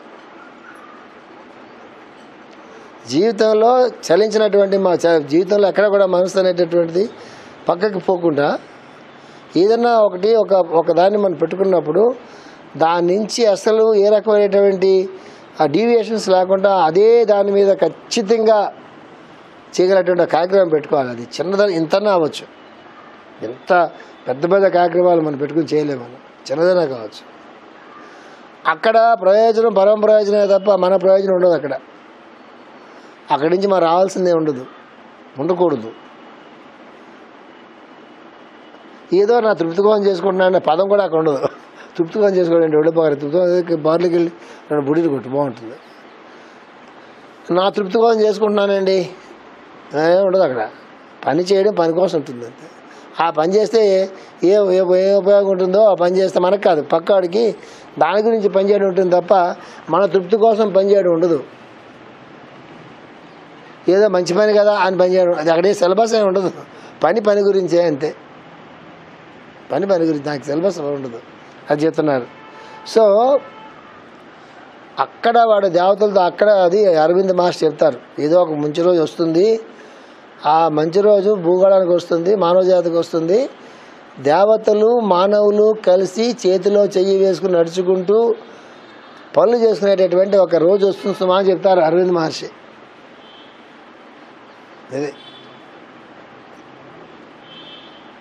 అది ఎప్పుడు వస్తుంది తెలుసా? Serve until you forget that you are serving అంటారు match. Serve until that you forget that you are serving అంటారే, అది వచ్చేంత వరకు రా జీవితంలో కదా.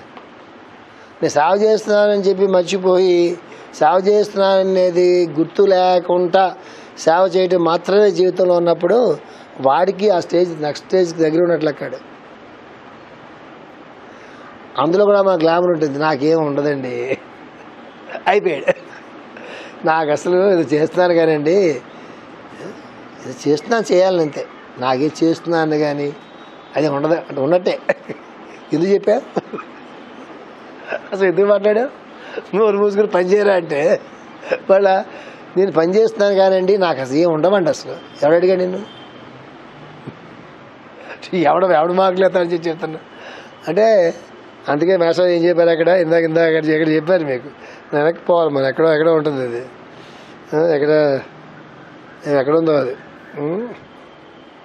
అదిగో చూడండి, ఆత్మయందు మేల్కొన్నవాడు చూచుచున్న మౌని, అది వాడు. ఆత్మయందు మేల్కొన్నవాడు చూచుచున్న మౌని. మౌని అంటే అర్థం ఏంటి? నేను మాట్లాడు, చూచున్న మౌని అది చూస్తుంటా అంటే observe follow and be silent. చెప్పుకున్నా లాస్ట్ టైం మ్యాథ్స్ గారు travel observe follow and be silent, మౌని అంటే అసాధ్యం అవుతుందండి చెప్తున్నారు మ్యాథ్స్. అందువల్ల నీతి కర్మలు అంటే అంత ఉంటుంది దాంట్లో.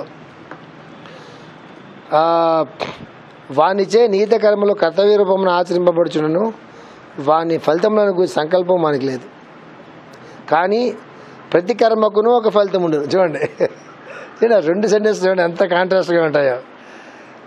వాని ఫలితములను కూర్చున్న సంకల్పం మనకి లేదు, అంటే వాడి చేత ఏ పనులు అయితే ఆచరింపబడుతున్నాయో వాడి ఫలితం గురించి సంకల్పం వాడికి లేదు, కానీ ప్రతి కర్మకును ఒక ఫలితం ఉండదు. కానీ చేసిన పని ఫలితం లేకుండా ఎందుకు పోతుంది? అది జరగడం జరగకపోవడం, దానివల్ల మంచి జరగడం మంచి జరగడం ఉంటుంది కదా, ఉండును.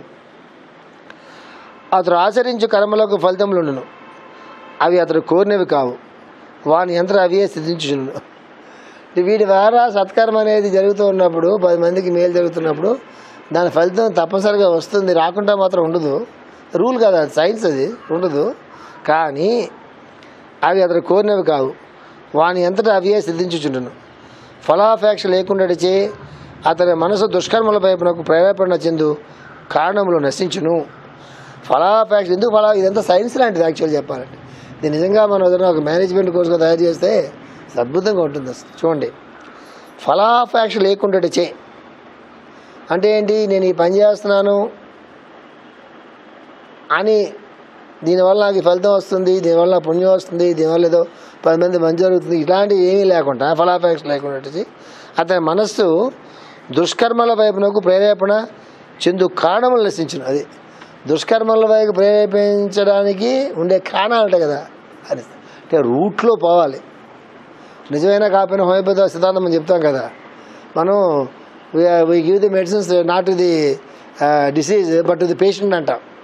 అది థియరీ ఇక్కడ. అది నిజమవును కాదు నాకు తెలియదు, కానీ ఎందుకంటే నేను నా జీవితంలో కొన్ని వేల మంది పేషెంట్లు చూసుంటాను. చిన్న మాస్టర్ చిన్నవాడు పెరిగినాడు కాబట్టి ఆ మాయాజమ్స్ అన్నీ పోతాయని చెప్తారు మన దాంట్లో. నన్ను అడిగితే it is highly impossible. It is highly impossible. ఎంత మాయాజం పోయినా కూడా ఖచ్చితంగా వాళ్ళు ఎక్కడో మాయాజం ఉంటుంది. అది పోతే గీతే 1,00,000 మందిలో 2కో 3కో యోగంతో పోవాలి, మందులతో మాత్రం పోవు. నేను ఇంతవరకు చూడలేదు మాయాజం పోయినటువంటి వాడు. మాయాజం పోవడం అంటే వాడు యోగే, మైత్రేయ మహర్షి అయిపోవడం. మాయాజం పోయింది అంటే అర్థం ఏంటంటే వాడు మైత్రేయ మహర్షి లేకపోతే దత్తాత్రేయుడు అయిపోవడమే. అది పోతుంది మాయాజం. అంతే. మేషాలు చూడండి ఎంత బాగా పడారు చూడండి. వాని ఎంతటా అవి ఏ సిద్ధించుచునను ఫలాపేక్ష లేకుండా తన మనస్సు దుష్కర్మల వైపునకు ప్రేరేపణ చెందు కారణములు నశించును. దుష్కర్మ ప్రేరేపణ కారణాలు నశిస్తాయి. కారణం నశించిందే కార్యకారణ సంబంధం ఉంటుంది. ఇవన్నీ పెద్ద పెద్ద థీరీస్ అవన్నీ. ఈ కార్యకారణ సంబంధంలో ప్రతి పనికి కారణం ఉంటుంది. దాని ప్రకారం మనం కార్యం చేస్తాం, దాంతో మళ్ళీ కూడా సృష్టించబడుతుంది. ఇదే సైకిల్ అనమాట. ఇదే కార్యకారణ సంబంధం. అది ఉన్నంతసేపు ఖచ్చితంగా మనస్సు ఉంటుంది దాని మీద. కాబట్టి ఇక్కడ ఏం చెప్తారు మాస్టర్ గారు, కారణం నశిస్తుంది దుష్కర్మ వైపుకు. అంటే మీకు ఎగ్జాంపుల్ చెప్పాలంటే చెప్పాను మీకు, నేను షూర్గా మీరు గుర్తుపెట్టిన ఉంటారు. నేను అది ఛాలెంజ్. అది ఈ పాయింట్లు గుర్తుపెట్టుకోవడానికి కావాల్సిన బ్యాక్గ్రౌండ్ వేరే ఉండాలి అసలు. అంటే జీవితం దేని గురించి అయింటేనే గుర్తుంటాయి. ఈ చాలా మటుకు ఎగ్జాంపుల్ చెప్పాను. మనం కాఫీ తాగుతాం మొట్టమొదట. చిన్నప్పుడు పుట్టిన పిల్ల కాఫీ పట్టం కదా, తాగుతున్నప్పుడు చూడండి కొంతమంది పిల్లలు పాలు మానేసి కాఫీ పక్కన తాగుతూ ఉంటే అంటూ ఉంటారు చూడండి. కాలితే వాడు కాఫీ ఇవ్వండి, మొత్తం పాలు మానేసి మధ్యలో చూడండి కాఫీ తాగుతాడు చూడగలుగుతారు. అందరూ ఇలా ఉంటారా? ఉండరు.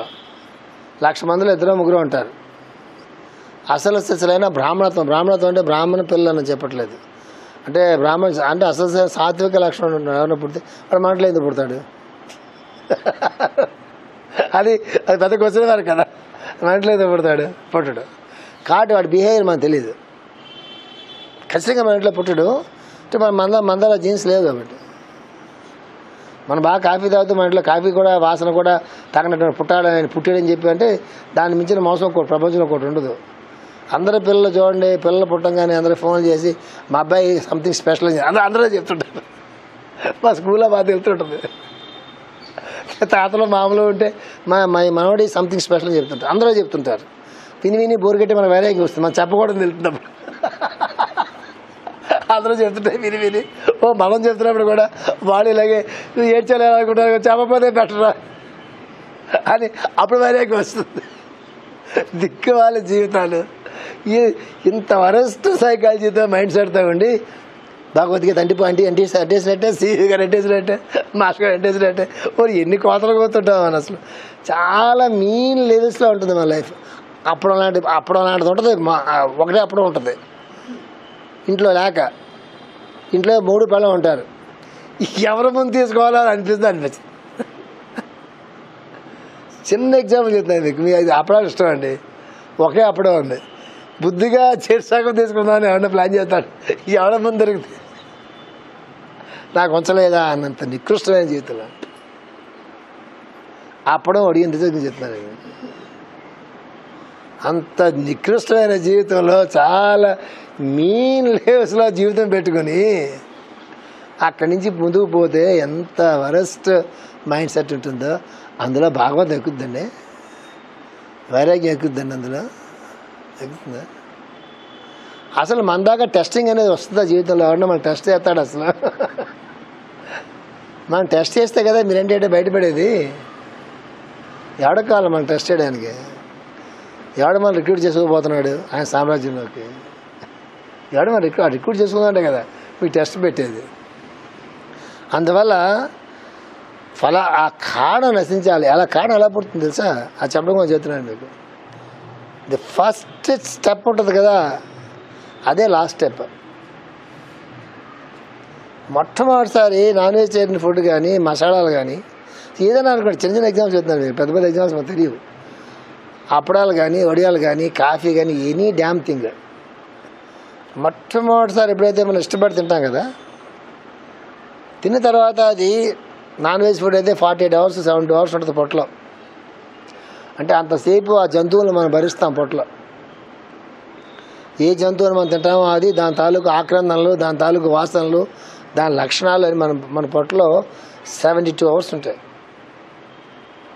అదే ప్యూర్ ఏ వెజిటబుల్సో లీవ్సో మామూలు వెజిటబుల్సో బాగా ఉడకబెట్టుకుని జాగ్రత్తగా ఎక్కువ స్పైసెస్ లేకుండా చేసుకుంటే అది సాధారణంగా 12 గంటల్లోనో 8 గంటల్లోనో జీర్ణం అయిపోవాలి. అది దాంట్లో మీరు మసాలాలు వేస్తే అది కూడా 24 hours పడుతుంది.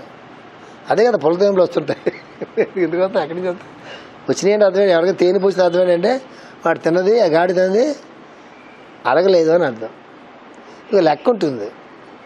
అందుకే ఏం చేస్తారు, పాలు ఇప్పుడు పాలు నేను చెప్పట్లేదు కానీ మామూలు పాలు, తేనె, నెయ్యి, ఫ్రూట్ జ్యూసెస్, ఫ్రూట్స్, కొన్ని ఫుడ్స్ ఉంటాయి. అవి తిన్న తర్వాత వితిన్ 1 or 2 hours డైజెస్ట్ అయిపోతాయి. నెయ్యి, తేనె ఇలాంటివి అయితే 4 వేసుకోగానే డైజెస్ట్ అయిపోతాయి. కానీ యోగిక్ ఫుడ్ అంటారు. ఇప్పుడు పాలు నెయ్యి గురించి చెప్పడం తాకపోవడం బెటర్. అవి ఇప్పుడు ఏం తాగాలో ఏం తినాలో కూడా మనకు తెలియదు మాకు. యాక్చువల్లీ నేను చెప్పాను అన్నీ అలాగే ఏడుస్తున్నాయి. యోగిక్ ఫుడ్స్ అని కొన్ని ఉంటాయి. యోగిక్ ఫుడ్ అంటే అర్థమేంటి తెలుసా? దాంట్లో రూల్ ఏంటంటే ఎంత తక్కువ తింటే అంత ఎక్కువ మనం బతుకుతామని రూల్. ఫస్ట్ గుర్తుపండి, eat less and live more. ఒకసారి ఆ కరికాబాబు చౌటరీలో నేను పెడితే రామరాజు తీయించాడు. కరికాబాబు చౌటరీలో భోజనాలు చేసే చోట eat less and live more అని పెడితే రామరాజు వచ్చి ఏంటి భోజనాలు పిలిచి ఇది పెడితే అట్లా అందరినీ భోజనాలే పిలిచి ఇది పెడితే అట్లాగా తీస్తే అంటే ఏదో ఏడు అని చెప్పి తీస్తే సత్యం ఇది గుర్తుపెట్టుకోండి. పీకల దాకా తన ఏదో జబ్బులతో చేస్తాడు. ఎవడైనా ఆరోగ్యంగా ఉండదలుచుకుంటే eat less and live more. తక్కువ తిన్నటువంటి వాడికి బాడీలో తక్కువ క్యాలరీస్ ఖర్చు అవుతాయి. ఎక్కువ డీపీ లాగా అంటే దున్నపోతులాగా బాదం బాగోదు కాబట్టి డీపీ అంట. ఎక్కువ డీపీ లాగా ఎక్కువ తింటూ ఉంటే ఆ డైజెస్ట్ చేసుకోవడం గురించి శరీరం చాలా నానా బాధలు అష్ట కష్టాలు పడుతుంది. చాలా క్యాలరీస్ ఆఫ్ క్యాలరీస్ ఖర్చు అయిపోతాయి బాడీలో. తేలిగ్గా జీర్ణం కాని ఆహారం తిన్నటువంటి వాళ్ళకి కానీ,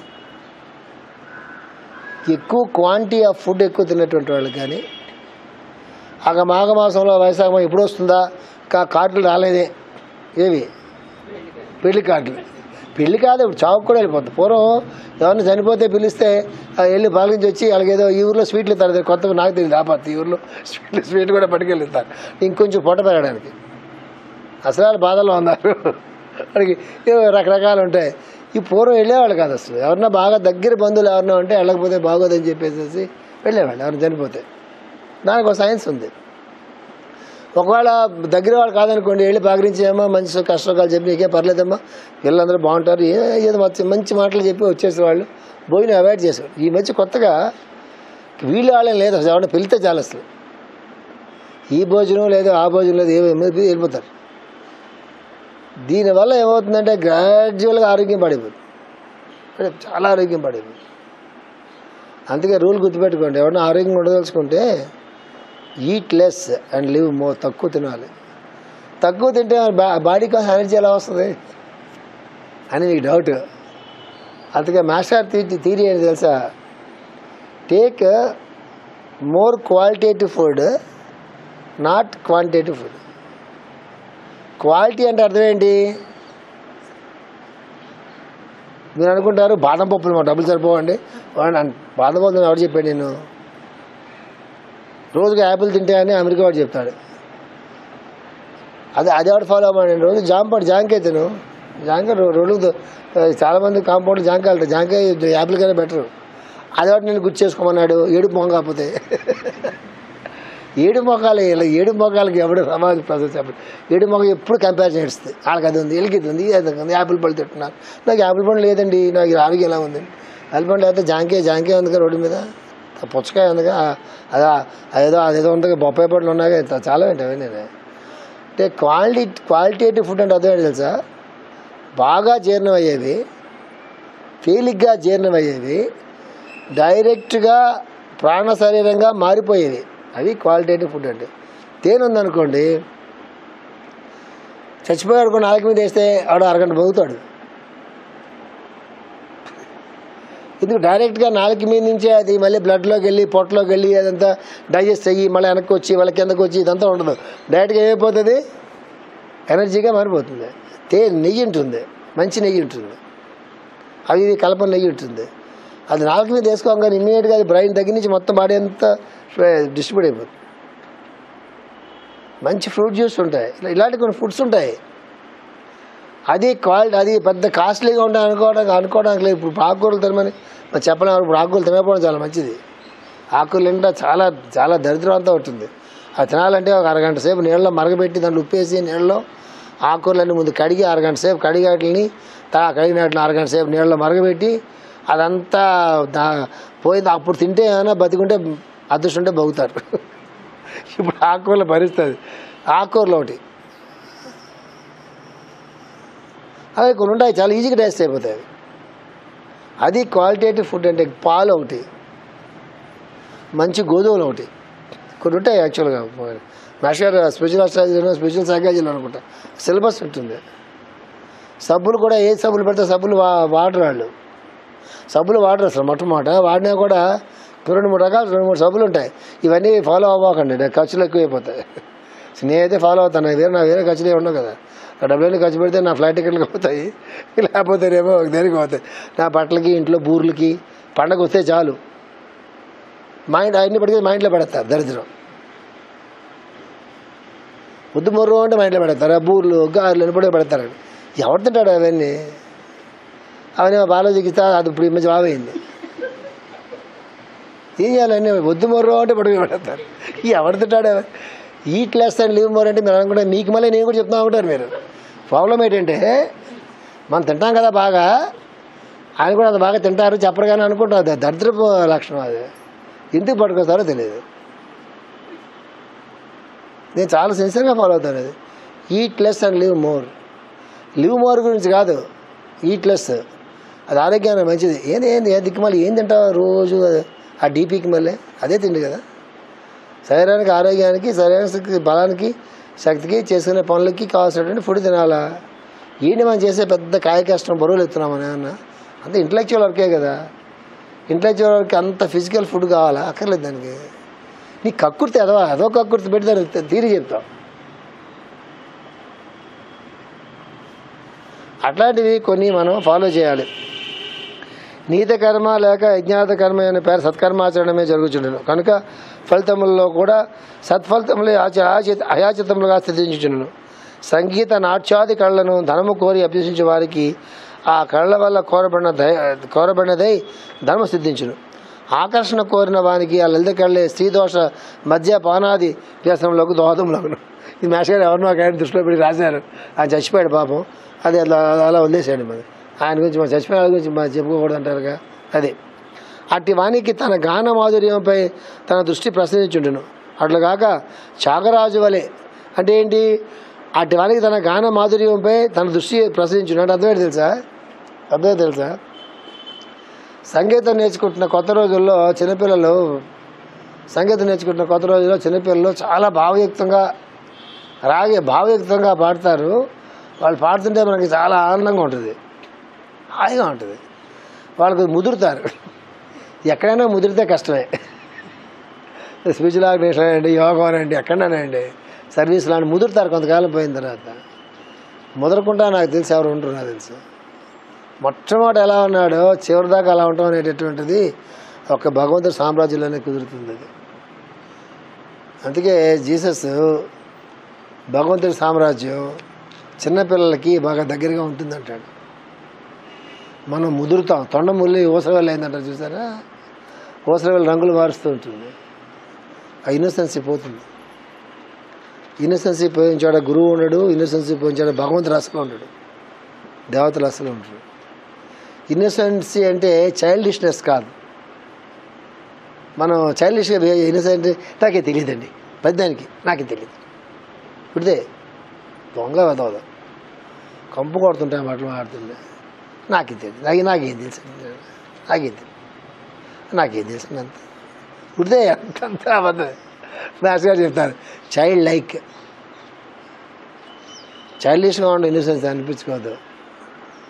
చైల్డ్ లైక్, చైల్డిష్గా అంటే పట్టుకెళ్ళి రెండు మూడు కలిసి పైన పారేటట, చైల్డిష్గా ఉండకూడదు కదా, చైల్డ్ లైక్ అది.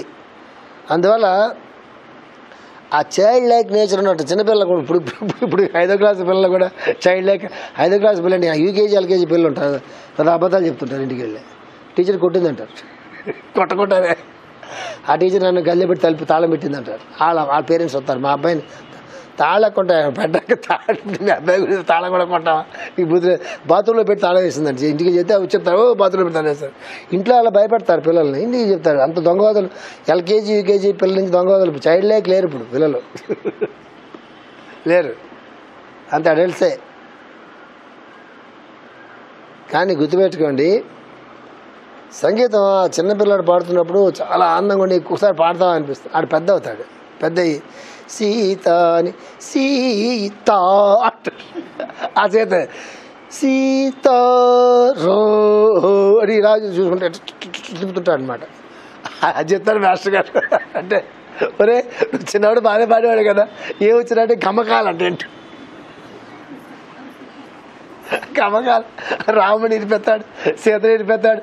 ఆ రాగం అది ఆకర్షణ కోరిన వానికి ఆ లలిత కళలే స్త్రీ దోష మద్యపానాది వ్యసనములకు దోదములను అట్టి వానికి తన గానమాధుర్యముపై తన దృష్టి ప్రసరించుచుండును. అట్లుగాక త్యాగరాజు వలె ఆత్మానందమునకు అనగా భగవంతునకు అంకితముగా గానకళ సాధించిన వానికి అప్రయత్నముగా ఆనందానుభూతి కలుగుటియే కాక తన సత్ప్రవర్తన వలన అసమాన కళా విలాసమున లోకాకర్షణయు గౌరవము సంభవించియు తను సృశింపకుండును. అది త్యాగరాజు లాంటి వాళ్ళు పాట పాడుతుంటే ఆయన పాట ప్రయోజనమా పరమ ప్రయోజనమా? ప్రయోజనం ఏంటి, ఆడికి ఎంత బాగా పాడుతున్నాడు, ఎంతమంది చప్పట్లు కొడుతున్నారు, ఆహాహా అంటున్నారా, ఓహోహో అంటున్నారా, ఊహాంగిడి కసబిల ఆపి ఇవన్నీ చూడండి. మీరు సంగీత కచేరీలు వెళ్ళడం మానేసి అందుకే అప్పటి నుంచి పాట ఏళ్ళ గురించి వాడి గురించి కాదు. అసలు పాటలు ఎవరి గురించి? త్యాగరాజు అయితే రాముడి గురించి, మరొక ఆయన అయితే కృష్ణుడి గురించి, మీరా అయితే కృష్ణుడి గురించి, మరొక ఆయన అయితే శివుడి గురించి. వాళ్ళ గురించి పాడాలి కదా. వాళ్ళ గురించి పాడేవాడు కళ్ళు మూసుకుని ఆత్మానందంతో పాడతాడు. వాడు వాళ్ళ గురించి పాడతాడు. వాళ్ళ గురించి పాడేటప్పుడు ఎలా ఉంటుంది? వాళ్ళే వాళ్ళ పరమ ప్రయోజనం. ముందుకు వచ్చిన వాళ్ళు వింటున్నారా, వింటలేదా, వాళ్ళు అప్రిషియేట్ చేస్తున్నారా, చేయట్లేదా, ఆహా ఓహో అంటున్నారా, యా యా అంటున్నారా, ఇవన్నీ ఉంటాయి కదా, బల్లె బల్ల అంటున్నారా, ఇవేమి ఉండవు వాడికి. అది చెప్తారు మాస్టర్ గారు. ఆత్మానుభూతి కాగడం ఒకటే కాకుండా అనుగ్రహం కూడా వీడు సిద్ధిస్తుంది. వినేవాడు కూడా తరిస్తాడు. కచేరీలో చూడండి, ఇది పాట వింటుంటాడు, పక్కోడిని ఏ పాడేవాడు, పక్కోడి చిట్లు పోతాడు. అంటే ఏంటి, ఆ పక్కోడికి వినేవాడు సంగీతం అది తెలియాలి, అనుకోవాలి ఈ సంగీతం వచ్చేది వీడికి. వాడు తప్పాడినా ఆహా ఏం పాడతాడు అంటాడు. వాడు ఏం పాడతాడు వీడు తెలియదు కదా. ఓ బ్యాచ్ ఉంటుంది, ముత్యాల ముగ్గు బ్యాచ్ అని ఒక ప్రతి వాడికి ఒక బ్యాచ్ ఉంటుంది, చప్పట్లు కొట్టే బ్యాచ్. సంగీతం వల్ల ప్రయోజనం ఏమైంది? మరి మీరాబాయికి సిద్ధించింది, త్యాగరాజుకి సిద్ధించింది, సూరదాసు, కబీరు, రామదాసు. మరి వాళ్ళలాగా తర్వాత ఏరి తర్వాత ఎవరన్నా ఉన్నట్లయితే మనం ఏం చెప్పుకున్నాం? ఎంఎస్ సుబ్బలక్ష్మి చెప్పుకున్నాం. నెక్స్ట్ తరాల్లో. ఆయన తర్వాత పట్టమ్మాళ్ళు అన్నారు. శుభలక్ష్మితో పట్టమ్మాళ్ళు పక్కన పెట్టి చెప్పలా. ఎమ్మెల్యే వసంత కుమార్ అన్నారు ఆ రోజుల్లో, నా చిన్నప్పటి రోజుల్లో. ఆయన కూడా బాగా పాడుతున్నారు, శుభలక్ష్మిలా చెప్పలా. శుభలక్ష్మి జీవితం చివరికి ఎలాంటి చేశారు ఆవిడ కొంతకాలం కచేరీలు మానేసి కంచి కామకోటి పురాధిపతుల వారి తాలూకు దగ్గరికి వెళ్ళిపోయి జీవితం అంతా కూడా ఆయనకి అంకితం చేసి, ఎప్పుడైనా కచేరీలు ఇవ్వాలంటే పీఠాధిపతుల వారు అమ్మ వెళ్ళి కచేరీ చేయమ్మా అంటే వచ్చి కచేరీ చేసి ఆ మొత్తం ఏమైనా వస్తే పట్టుకెళ్ళి ఆయన సమర్పణ చెంది ఆయన సన్నిధిలో ఆయన సాన్నిధ్యంలో జీవితం అంతా కూడా ఆ కంచి కామకోటి పీఠాధిపతుల వారి తాలూకు ఆశ్రమానికి ఆయనకి అంకితం అయ్యి, అట్లాగా ఆయన భార్య ఆమె భర్త ఇద్దరు కూడా చాలా సాధనతో, సంగీత సాధనతో ఆ పారించి శరీరం వదిలిపెట్టారు. తర్వాత ఎవరున్నారు? మళ్ళీ ఈ మధ్య కాలంలో అట్లాంటి కోవలో అంత కాకపోతున్నాడు జేసుదాస్. ఈ మధ్య కాలంలో మొత్తం సినిమాలకు వాటికి కూడా అన్ని పాటలు పాట మానేసేసి అయ్యప్ప గుడిలో ఆయన ఆయన తీశాను కదా, అయ్యప్ప గుడిలోకి ఆయన ఎంటర్ కానికపోయినా కూడా ఎంత కోపం రావాలి ఆయనకి. ఆయన పాడిన పాటలు ప్రతి అయ్యప్ప గుడిలో ఇవాళకి కూడా ఆయన పాడిన పాటలు అయ్యప్ప గుడిలో అలా ప్రస్థానం అవుతూ ఉంటే ఆయన రానివ్వలేదు అయ్యప్ప గుడిలోకి. నువ్వు క్రిస్టియన్గా రావడానికి వీలేదు అన్నారు. ఆయన మానలేదండి. అదే బాలమురళీకృష్ణ రామారావు రాగానే ఇన్స్టిట్యూషన్ స్పీకింగ్ అని వాళ్ళని అడుగు పెట్టను ఆంధ్రాలో అని మద్రాసు పోయాడు. ఏ మూర్తి అయితే ఏ అయ్యప్ప అయితే ఈయన వల్ల ఆయన ప్రచారంలోకి వచ్చాడు అనుకో, అంటే యేసుదాస్ వల్ల అయ్యప్ప ప్రచారంలోకి వచ్చాడు అనుకోవాలి మనం. ఆయన పాటలు లేని అయ్యప్ప టెంపుల్ ఉండదు. అలాంటి యేసుదాస్ని అలౌ చేయలేదు వాళ్ళు అయ్యప్ప టెంపుల్లోకి, పట్టించుకోలేదు.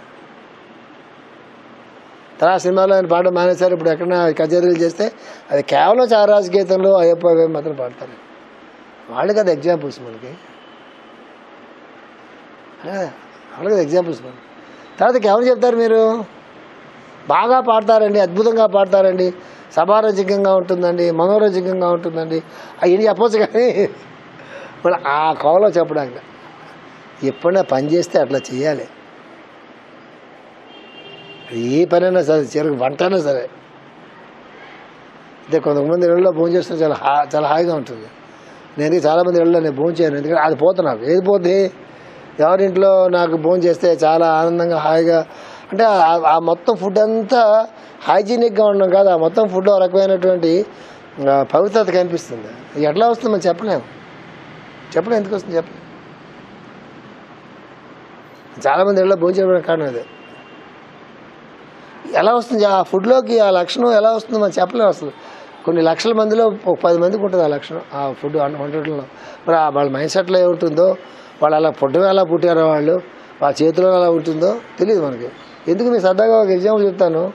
వచ్చే వారం అందరూ పాలు పట్టరండి, ఒకే ఆవు పాలు గేదె పాలు పట్టరండి, ఒకే పెరుగు పట్టరండి, పట్టుకొచ్చి ఇక్కడ కుండలాగా పెట్టండి, పెట్టి ఒక్కొక్కరు చేతితో మీరు ఆ పెరుగు తీసుకుని పైన ఆ కుండల మీద పేరు రాసుకోండి, ఎవరికుంటేదో రాసుకోండి. పెరుగు అవే పాలు అవే పెరుగు చేతితో తీసుకుని మీ చేతితో తీస్తే ఆ కుండలో వేయండి, అన్ని కుండలో వేయండి, మచ్చలో ఒకే టేస్ట్ వస్తుంది అడగండి. అవే పాలు అదే పెరుగు ఒకే టేస్ట్ వస్తున్నాను అడగండి. నేను లెక్చర్లు కూడా మానేస్తాను, చచ్చినా రాదు. ఎవరు చేతితో పుచ్చుకుని వేస్తారో ఆ టేస్టే వస్తుంది. ఒక్కొక్క కుండలో పెరుగు ఒక టేస్ట్ వస్తుంది. చెంచాతో వేయకూడదు. దేంతో వేయాలి? చేతి వేయాలి. మారిపోతుంది టేస్ట్. అవుతుంది కర్డ్ మారిపోతుంది. సో అందువల్ల ఎప్పుడు ఒకటే గుర్తుపెట్టుకోండి, ప్రయోజనము పరమ ప్రయోజనం. మన దృష్టి పరమ ప్రయోజనం పక్క ఉంటే మన తాలూకు దృష్టి పరమాత్మ పక్క ఉంటుంది, దివ్యత్వం పక్క ఉంటుంది, దేవతల పక్క ఉంటుంది, పరమ గురువుల పక్క ఉంటుంది, ప్రకృతి పక్క ఉంటుంది. ఏది మనకన్నా పైన ఉన్నాయో వాటి పక్క ఉంటుంది పరమ ప్రయోజనం గుర్తుపెట్టుకుంటే. ప్రయోజనం గుర్తుపెట్టుకుంటే మన రాగదోషాలు ఉంటాయి, మన ఇష్టాయిష్టాలు ఉంటాయి, మన కర్మబంధాలు ఉంటాయి, ఇవన్నీ ఉంటాయి. చెప్తున్నారు. తాను స్పృశించకుండాను లోకాకర్షణము గౌరవము సంభవించి తను స్పృశింపకుండాను వస్తాయి. అందరూ పొగుడుతారని చేస్తారు కానీ స్పృశించువాడిని. తత్ఫలితముగా అప్రయత్నమైన జీవనోపాధి కోరిన వారికన్నా మినగనే సిద్ధించును. తత్ఫలితముగా అప్రయత్నమైన జీవనోపాధి కోరిన వారికన్నా మినగనే సిద్ధించును. ఏదైతే జీవనోపాధి కావాలని కోరుకుంటే వాడు దక్కట్లేదో ఇలాంటి పనులు చేస్తున్నందువల్ల కోరుకున్న వాళ్ళకన్నా కూడా వీళ్ళకి ఎక్కువ సిద్ధిస్తుందని చెప్తున్నారు.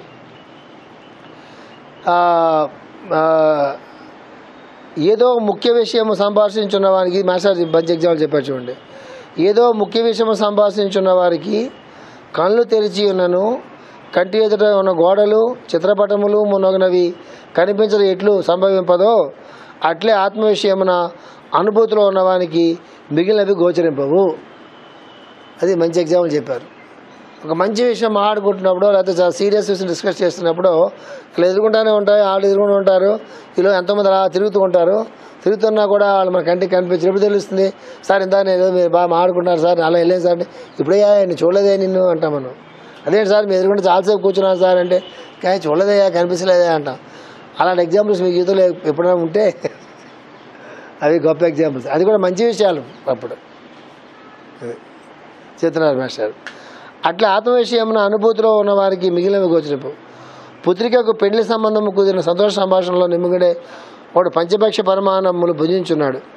వాని రుచులు ఏందో అతనికి దృష్టి లేకున్నాను జీవ సౌఖ్యము గర్భకోశంలో కావాల్సిన ఆకలి తీరటయు అప్రయత్నంగా సంభవించున్నవి. అట్లే లోక విషయంలో ఏందో అప్రవృత్తి ఏర్పడిన వానికి కృషికర్మాది వృత్తులను ధనధాన్యార్జనము గృహదారక్షేత్రాదుల ఆగమనము సంభవించునే ఉండును. అసలు ఫస్ట్లో చెప్పారు. ఏం చెప్పారు? కూతురికి పెళ్లి సంబంధం నిశ్చయం అయింది, లేకలేక అన్నారు. ఆడెవరో ఎవరికి భోజనానికి వెళ్ళారు. పెడితే వాళ్ళు భోజనం పెట్టే బాగా చాలా అద్భుతంగా ఉంది, బాగా తింటున్నాడు.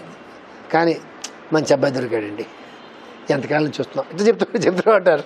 అంతా అయిపోయిన తర్వాత ఏమండి మీరు ఇంతవరకు చాలా తిన్నారు కదా, అది ఏ కూర బాగుంది అంటే చెప్తామా, చెప్పగలమా? నేను ఎగ్జాంపుల్ జీవితంలో ఎప్పుడన్నా వచ్చే అసలు మీ ఎవరికైనా రావాలి. ఏ బాగున్నాయని అంటే వాడు చెప్పలేడు. ఎందువల్ల మనసు దేని మీద ఉంది? కూతురు పెళ్లి మీద ఉంది. అట్లాగా ఆత్మయందు మనసు ఉన్నటువంటి వాడికి, పరమ ప్రయోజనం మీద మనసు ఉన్నటువంటి వాడికి ధనం వచ్చినా, ధాన్యం వచ్చినా, డబ్బులు వచ్చినా, కీర్తి వచ్చినా, ప్రతిష్ట వచ్చినా, ఏమొచ్చినా కూడా అట్లే లోక విషయముల యందు అప్రవృత్తి ఏర్పడిన వారికి కృషి కర్మాది వృత్తులను ధనధాన్యార్జనము గృహదార క్షేత్రాదుల ఆగమనము సంభవించుచునే ఉండును. అవన్నీ వస్తాయి కానీ వాటి మీద వాడికి ఏ రకమైనటువంటి దృష్టి కూడా ఉండదు. ఆ స్టేట్లోకి వచ్చినటువంటి వాళ్ళు ఎవరు ఉన్నట్లయితే అప్పుడు వాళ్ళతో చివరిలో చూసారా, భగవద్గీత చివరిలో ఫలశ్రుతి ఉంటుంది. ఏముంటుంది సార్ ఫలశ్రుతి? అర్జునుడు అక్కడ ఉంటాడో కృష్ణుడు అక్కుంటాడు, కృష్ణుడు అక్కుంటాడో అర్జునుడు అక్కుంటాడు. అంటే అర్థం ఏంటి? అర్జునుడు అంటే సాధన, కర్తవ్యం నిర్వహణ. కృష్ణుడు అంటే అనుగ్రహం. ఇది ఉన్న చోట అది ఉంటుంది, అది ఉన్న చోట ఇది ఉంటుంది. నారాయణుడు ఉంటే నరుడు పక్కనే ఉంటాడు, నరుడు నారాయణ పక్కనే ఉంటాడు. అది లాస్ట్ టైం మీకు గుర్తుందో లేదో, అగ్ని ప్రత్యక్షమైనప్పుడు అర్జునుడు అడుగుతాడు, నీకేం కావాలని అడుగుతాడు. ఆయన ఏదో కావాలని అడుగుతాడు అర్జునుడు. నెక్స్ట్ శ్రీకృష్ణుడు అడుగుతాడు, కృష్ణ నీకు కూడా వరం ఇస్తాను కోరుకో అని. కృష్ణుడు అడుగుతాడు. చెప్పాను లాస్ట్ టైం మీకు. ఏమన్నా చెప్పండి, ఏం చెప్పాను గట్టి చెప్పు.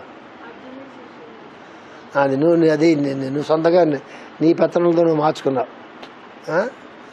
పాయింట్లోకి వచ్చావు కానీ నీ సొంత పెత్తనం పెట్టుకుని మార్చుకున్నాను. ఎవరు చెప్తాను నువ్వు చెప్తానా? నేను ముందే ఛాలెంజ్ చెప్తానా? గుర్తుండ మీకని.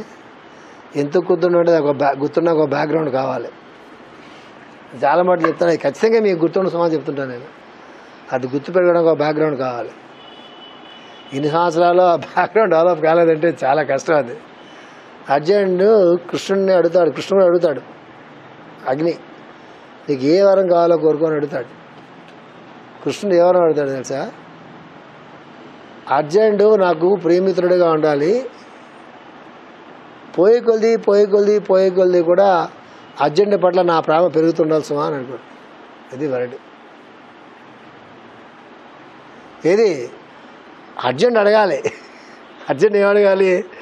నా కృష్ణుడి పట్ల నా భక్తి అలా పెరుగుతూ ఉండాలి, కృష్ణుడు నా ప్రియమిత్రుడిగా ఉండాలి, కృష్ణుడి పట్ల నాకున్న మిత్రత్వం అలా పెరుగుతూ ఉండాలి సమాజం చెప్పి ఎవరు అడగాలి? న్యాయంగా అర్జెంట్ అడగాలి. ఎవరిని? అగ్నిదేవుడిని. కృష్ణుడు అడిగాడు, నాకు మిత్రుడైనటువంటి అర్జునుడి మీద ఉండేటువంటి ఆ మిత్రత్వం కానీ ఆ ప్రేమ కానీ ఇంకా పెరుగుతూ ఉండాలి, అట్లా పెరుగుతూ ఉండాలి. నా అర్థం తెలుసా? జీవుడి పట్ల కరుణ కానీ ప్రేమ కానీ భగవంతుడికి పెరుగుతుంటేనే మనం ఉద్ధరించబడతాం. ఆయన ప్రేమ కరుణ లేకపోతే మనం ఉద్ధరించబడాం. అదే సమర్పణ బుద్ధికి పరాకాష్ట. ఎందుకు సమర్పణ బుద్ధి అంటే, ఆ సమర్పణ బుద్ధి లేకపోతే భగవంతుడి తాలూకు కరుణ అనుగ్రహం మన మీద ప్రసరించదు, గురు అనుగ్రహం మన మీద ప్రసరించదు. అది సాధన యోగంతో రాదు. అది దేంతో వస్తుంది? అది సమర్పణ చెందడంతో వస్తుంది. అందుకు మనం ఆడటంలో పెద్ద విశేషం లేదు, ఆయన ఆడటంలో విశేషం ఉంది. వివేకానందుడు రామకృష్ణ దేకాలలో పెద్ద విశేషం లేదు. రామకృష్ణుడు వివేకానందుడు అట్లా ప్రేమ ఉంది, ఆయనకి విడదీయలేని బంధం ఉంది, అక్కడ ఉంది విశేషం. మాస్టర్ గారు సిఈ గారు ప్రేయర్ చేయడంలో విశేషం లేదు. సిఈ గారు మాస్టర్ గారిని పట్టుకుని నువ్వు చేయి నడిపించు అని చెప్పడంలో అక్కడ ఉంది విశేషం. ఆంజనేయుడు రాముడి దగ్గరికి వెళ్ళిపోవడంలో విశేషం లేదు.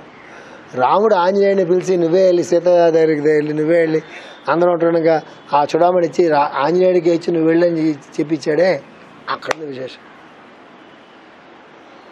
ఇట్నుంచి అటు చూస్తే దొరకదు మనకి, అట్నుంచి రావాలి. అట్నుంచి రావడానికి మనం ఎంత గొప్పగా చేసామో అని రాదు. అది మనం అంటూ లేకుంటే ఎంతవరకు ఉన్నామో అంతవరకు అది దిగి వస్తుంది. అది భగవద్గీతకి సారాంశం. అది ఎంతవరకు మనం ఉంటామో అంతవరకు అది రాదు, ఎంతవరకు మనం లేకుండా పోతామో అంతవరకు దిగి వస్తుంటుంది. దాన్నే సమర్పణ బుద్ధి అంటారు.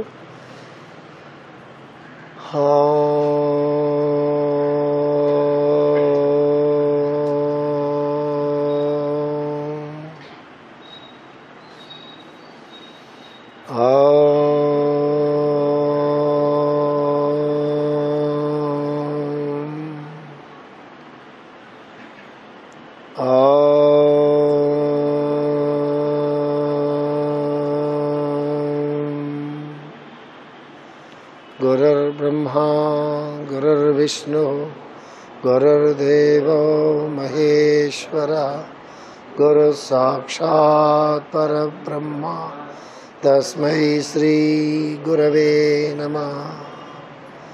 नमस्कारं मास्टर. नमस्कारं मास्टर E.K. नमस्कारं मास्टर M.N. नमस्कारं मास्टर C.V.V. नमस्कारं master C.V.V.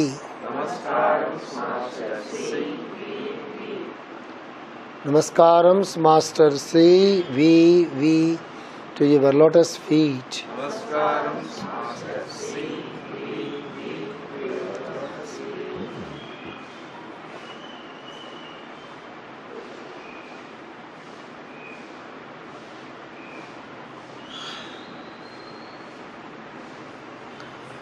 Master, please let us receive the influx of the Pancha Prana into our system, that we may resist disease, decay and death, rely the highest truth, the pure love and the bliss of existence, and serve humanity according to their plan.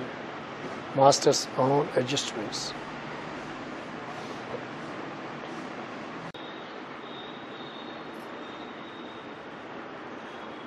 Prana treat, yoga teach. Prana treat, yoga teach. Prana treat, yoga teach. Master's own adjustments.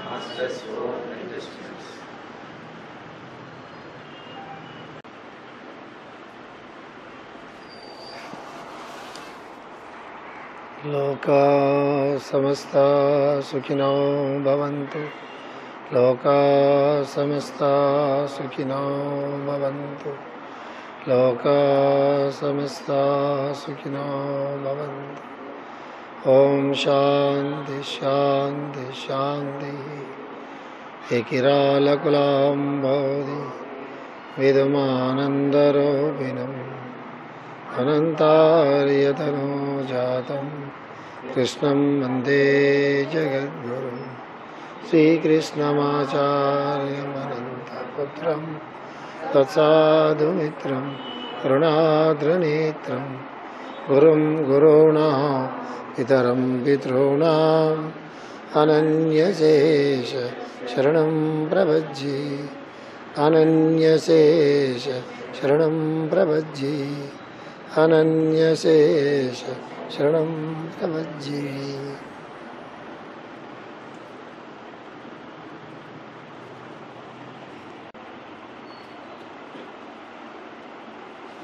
గత సంవత్సరం ఒక నెలగా నేను చేస్తున్న wisdom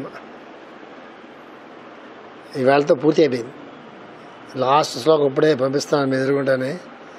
దీంతో గీతా యజ్ఞం అనేది 1 year పాటు. 1 year ఏంటి, 300 February 7th మొదలెట్టాను లాస్ట్ ఇయర్. ఈవేళ ఫిబ్రవరి ఎంత, ఇవాళ 25 6 అంటే 365 days ప్లస్ ఒక 20 రోజులు, 19 రోజులు. అది ఈవేళతో ఇప్పుడుతో అయిపోతుంది. సో మీ ఎదురుకుంటే పంపిస్తే పని అయిపోతున్నారు.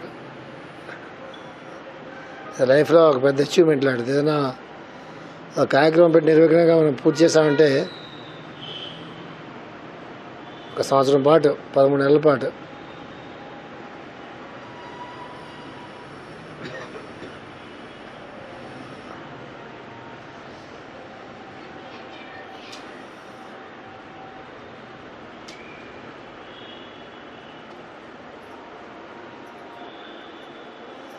లాస్ట్లో ఒక చదివినిపిస్తాను. ఆఖరిది ఇది కృష్ణుడు చెప్పింది కదా, సంజయుడు చెప్పింది. Wherever there is the presence of the lord of synthesis, well along with the presence of the archer disciple, there stands the presence of wealth, success, moral and splendor. Thus my faith is confirmed. శ్లోకం చదువుతాను చూడండి. అది ఇందా చివరిలో చెప్పింది. ఎక్కడైతే